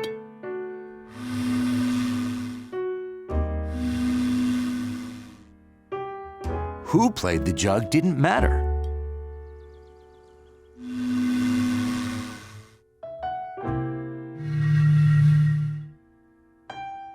Where they played didn't either.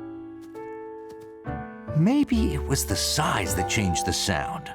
George needed more jugs to figure it out.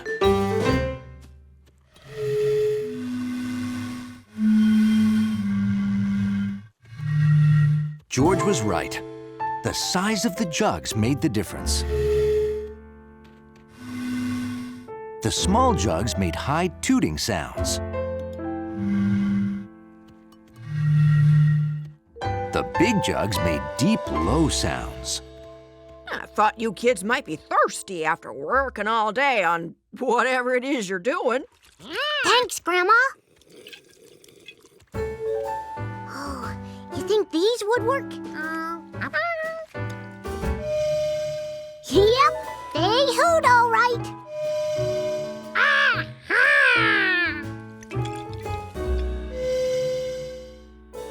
Hang on, it changed. How come it changed? The bottles were exactly the same size. So what else could it be?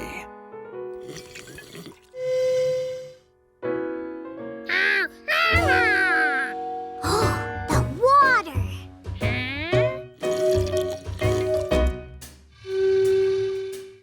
The amount of water in the bottle definitely changed the hoot.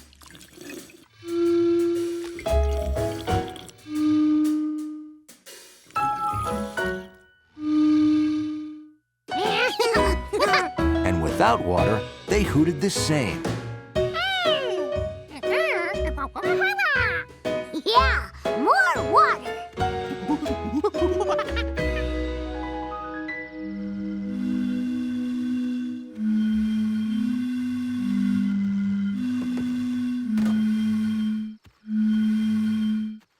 George, everybody's showing up for our Hootenanny. Yay!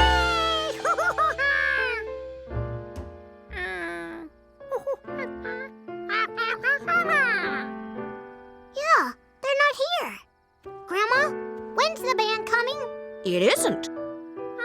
They're not. 'Cause in a Hootenanny, we are the band. Yeah? Uh-huh. A Hootenanny is about everybody making music together. Oh! And you can't have a Hootenanny without a tuba. I brought you an instrument too, George.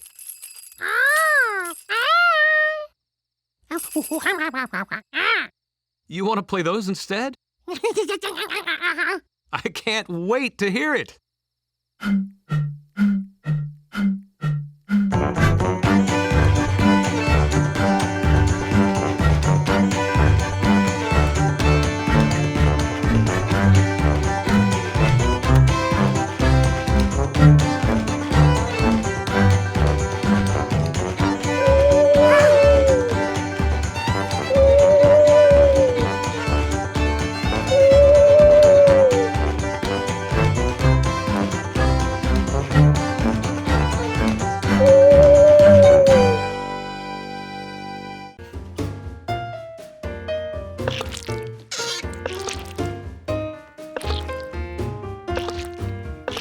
George conquered all the squeaks in the kitchen.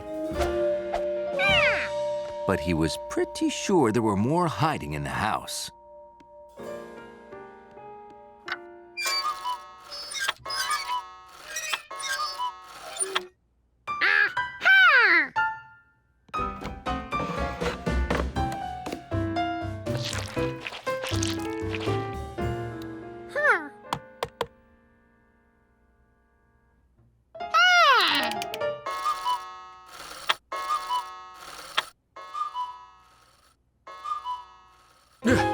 Four o'clock? We're late! Burning bread! Burning bread!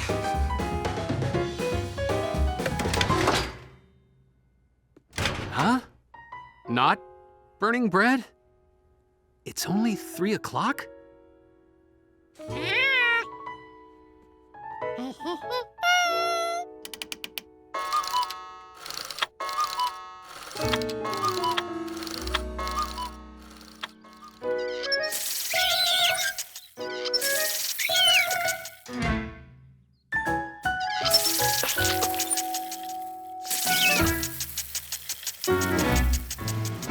It turned out there were a lot of squeaks in the country, and George was going to find them all.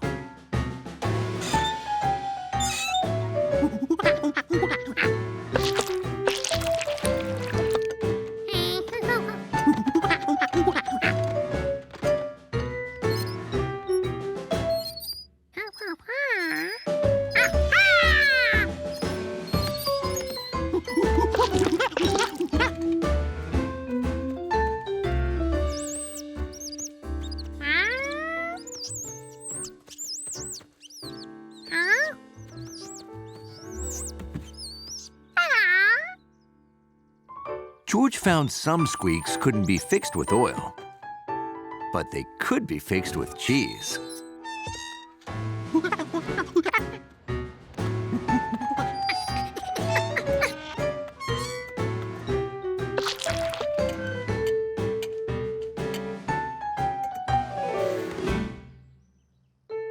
Thanks to one little monkey with an oil can, the country was squeakless. 4 o'clock? George was late.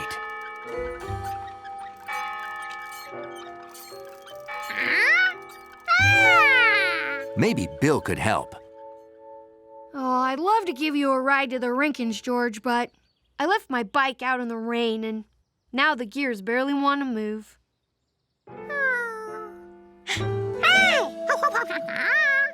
You've got oil?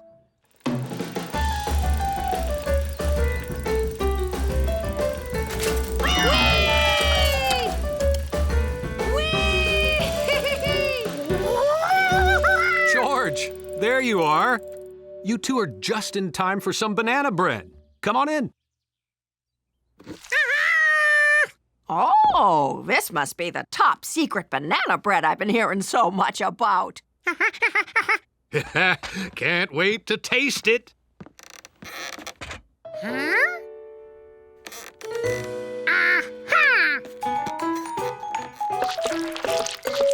No, George, wait! George had learned how to make things slippery, but how could he make them unslippery? Then he remembered the mixer. Flour made the gear stick. Would it work on shoes? There was only one way to find out.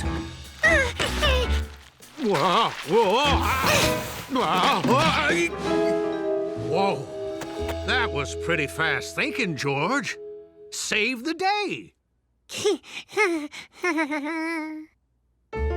Here you go.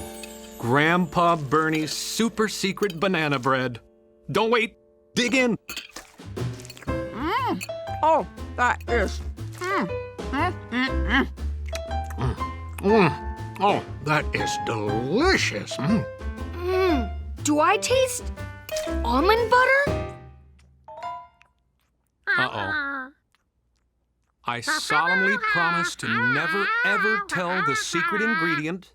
I solemnly promise to never, ever tell the secret ingredient In great-great-grandpa Bernie's banana bread. in great-great-grandpa Bernie's banana bread. Huh?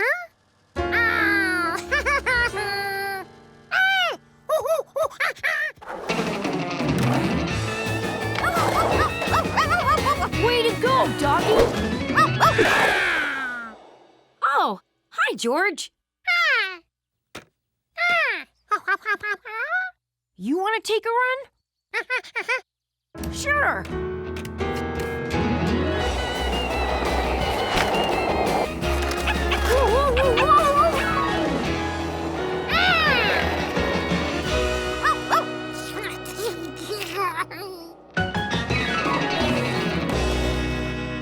That was awesome! Next time my dog gets loose, I'm doing that.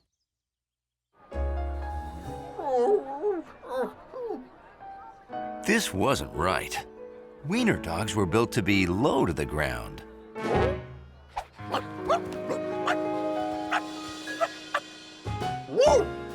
Then again, being up high did have its advantages.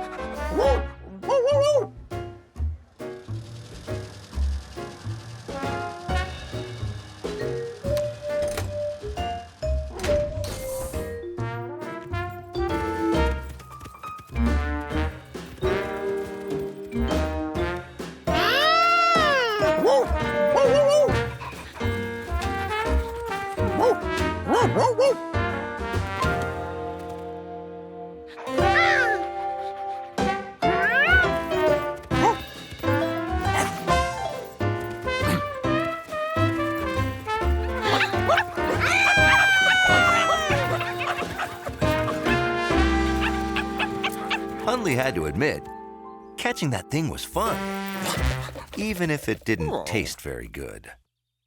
1, 2, 3, 4, 5, 6. There were 8 wiener dogs in all. George now had 6. That meant he had to find 2 more dogs. 8 dogs was 2 more than 6.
Did a monkey carrying 2 wiener dogs just go by, Harold?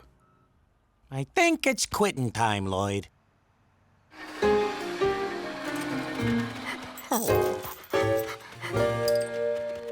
One, 2.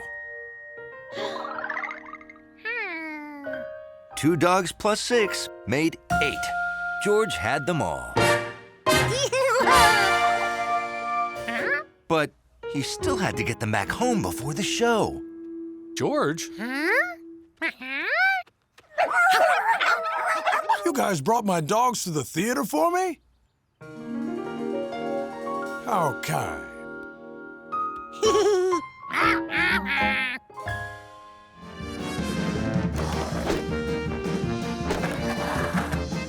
Mr. Teckle was really impressed with how well you took care of his dogs.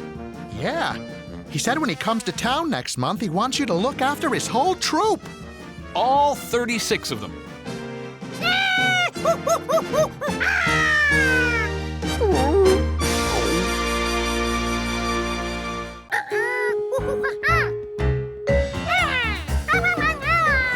No one understood what George was trying to tell them.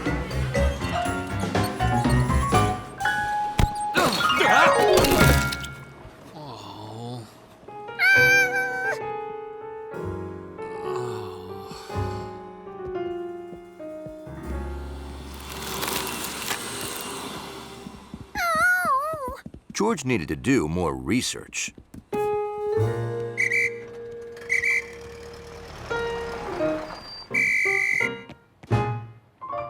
The traffic officer had a different signal for each command. Stop. Go. Stop. Turn this way. Stop. Turn that way.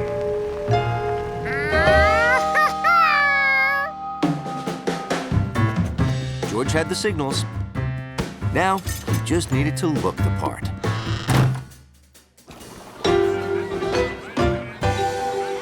George was ready to put his skills to the test. He had the contractors stop and the movers go. Turn this way. Go that way.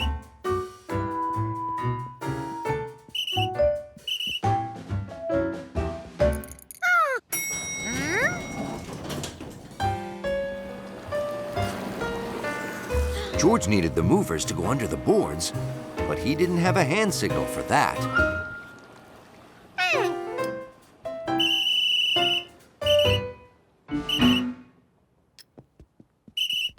Over and under. It worked.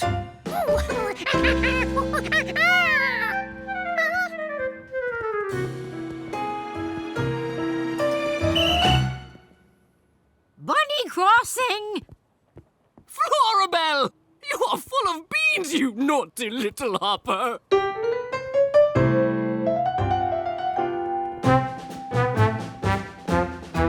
Hey, George, nice signals. You've really got the lobby under control.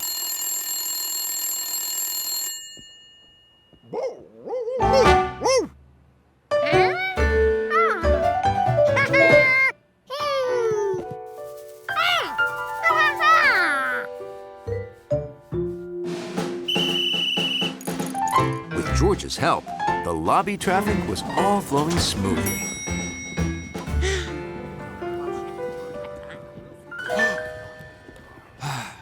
But there was still one mission left to accomplish.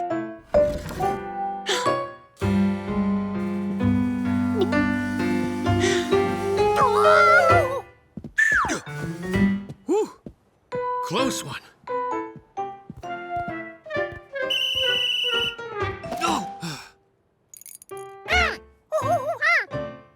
Bunnies were not good at taking direction. Genevieve! I've been looking all over for you! That's the last bunny!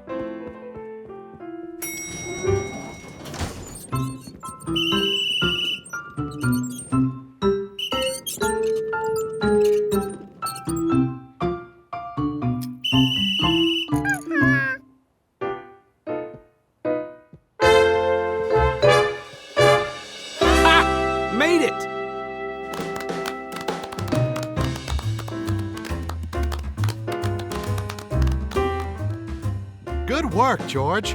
I think Hundley and I can take it from here. Where is Hundley?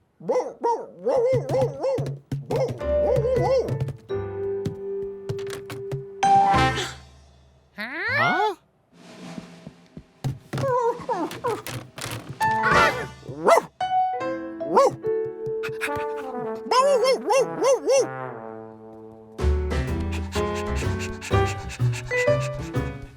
Time for breakfast, George.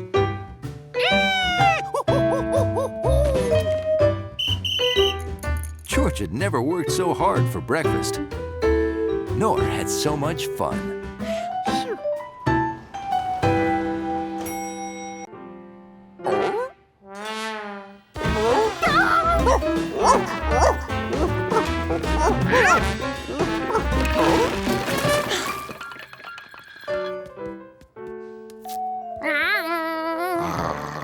Poor Hundley.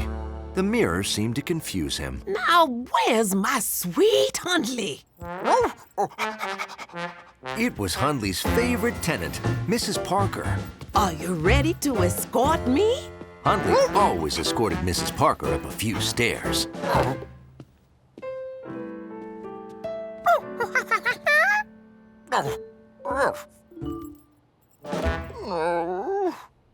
Oh, are you stuck, dear?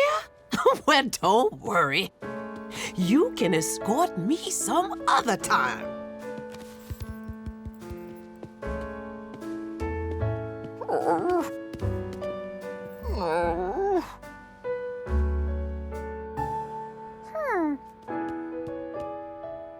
If he had a ramp, Hundley could easily escort Mrs. Parker.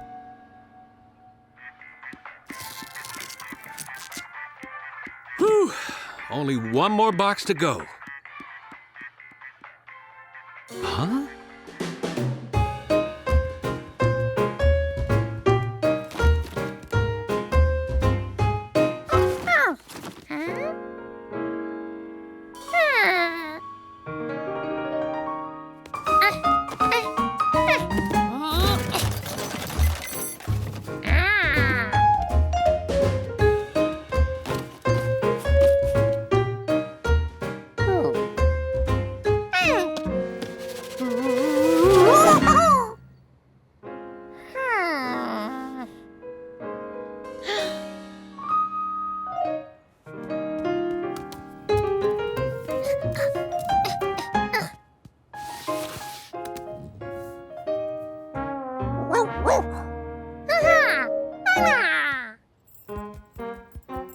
Hundley couldn't believe it. George's ramp actually worked.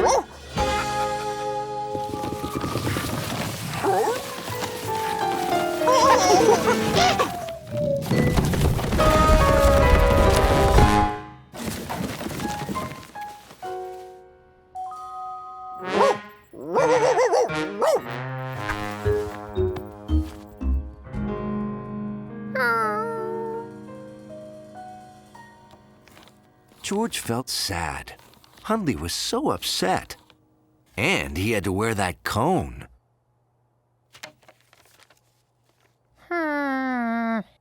George couldn't imagine being stuck in a cone all day.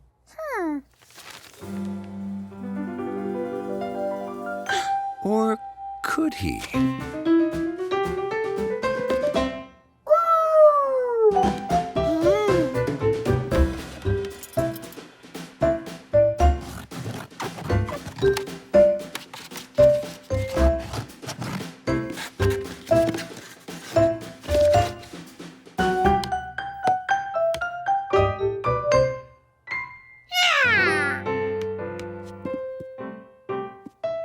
George could now experience the world through a cone-headed dachshund's eyes.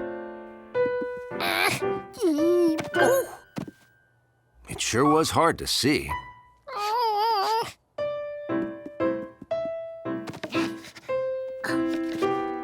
And hard to get comfortable.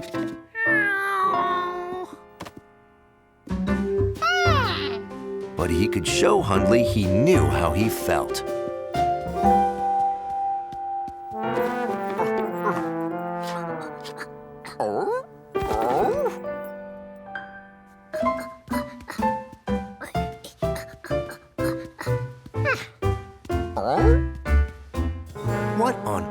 what was George up to?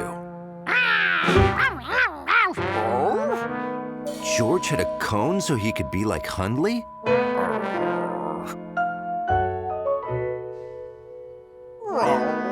Hundley thought that was the nicest thing George had ever done for him.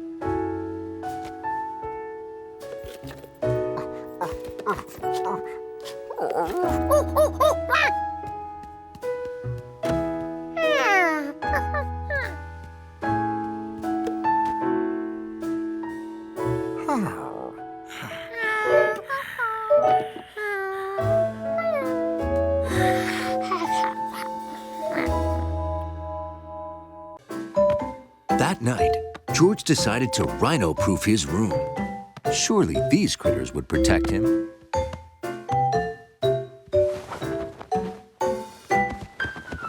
A tent would make him feel cozy and safe.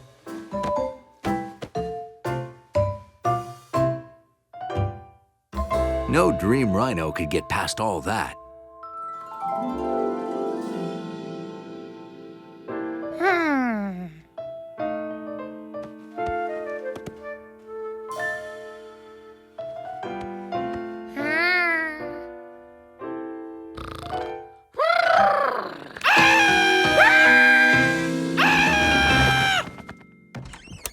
George, are you okay?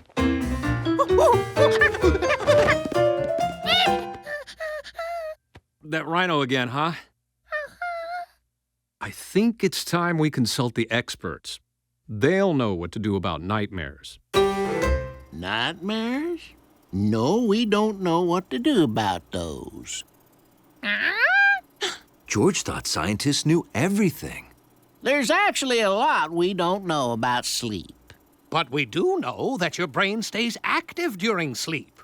Yes, your brain uses sleep time to repair and grow muscles and fight sickness.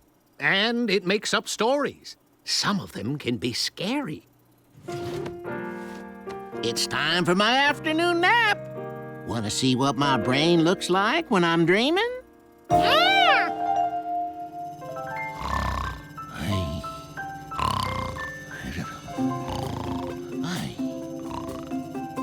He's dreaming now.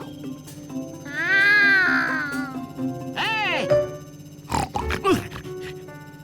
Stop eating my prize! He has that nightmare a lot. He wins a big science prize, but it's made of butterscotch and the other scientists eat it.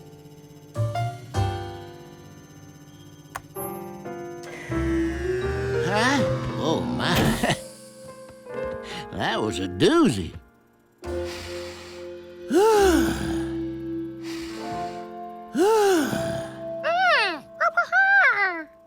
Well, I don't know how to stop nightmares, George.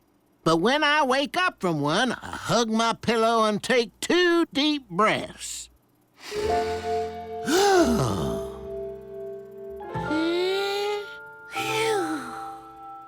Yes, just like that. It always makes me feel better. I like to draw my nightmares in a dream journal to remind myself how silly they are. You see?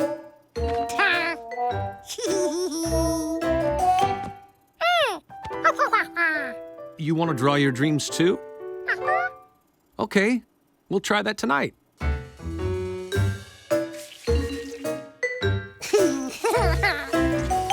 That rhino didn't look so scary now. Bedtime, George.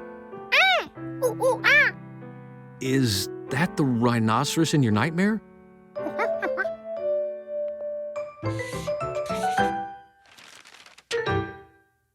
You want to make him your pet? Well, good thing it's just a dream pet rhino. We don't have the space for a real one. Nighty-night, George.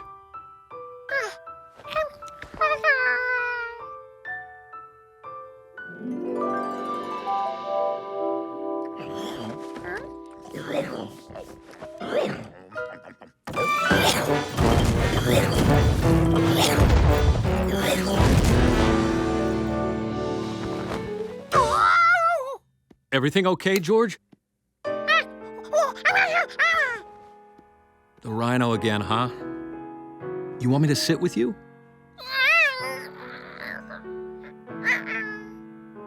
George was a little afraid, but he decided to do what Professor Pizza did.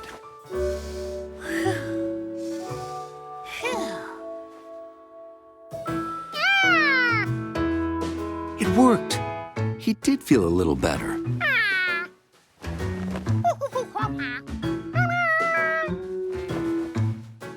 Okay, I'm right in my room if you need me.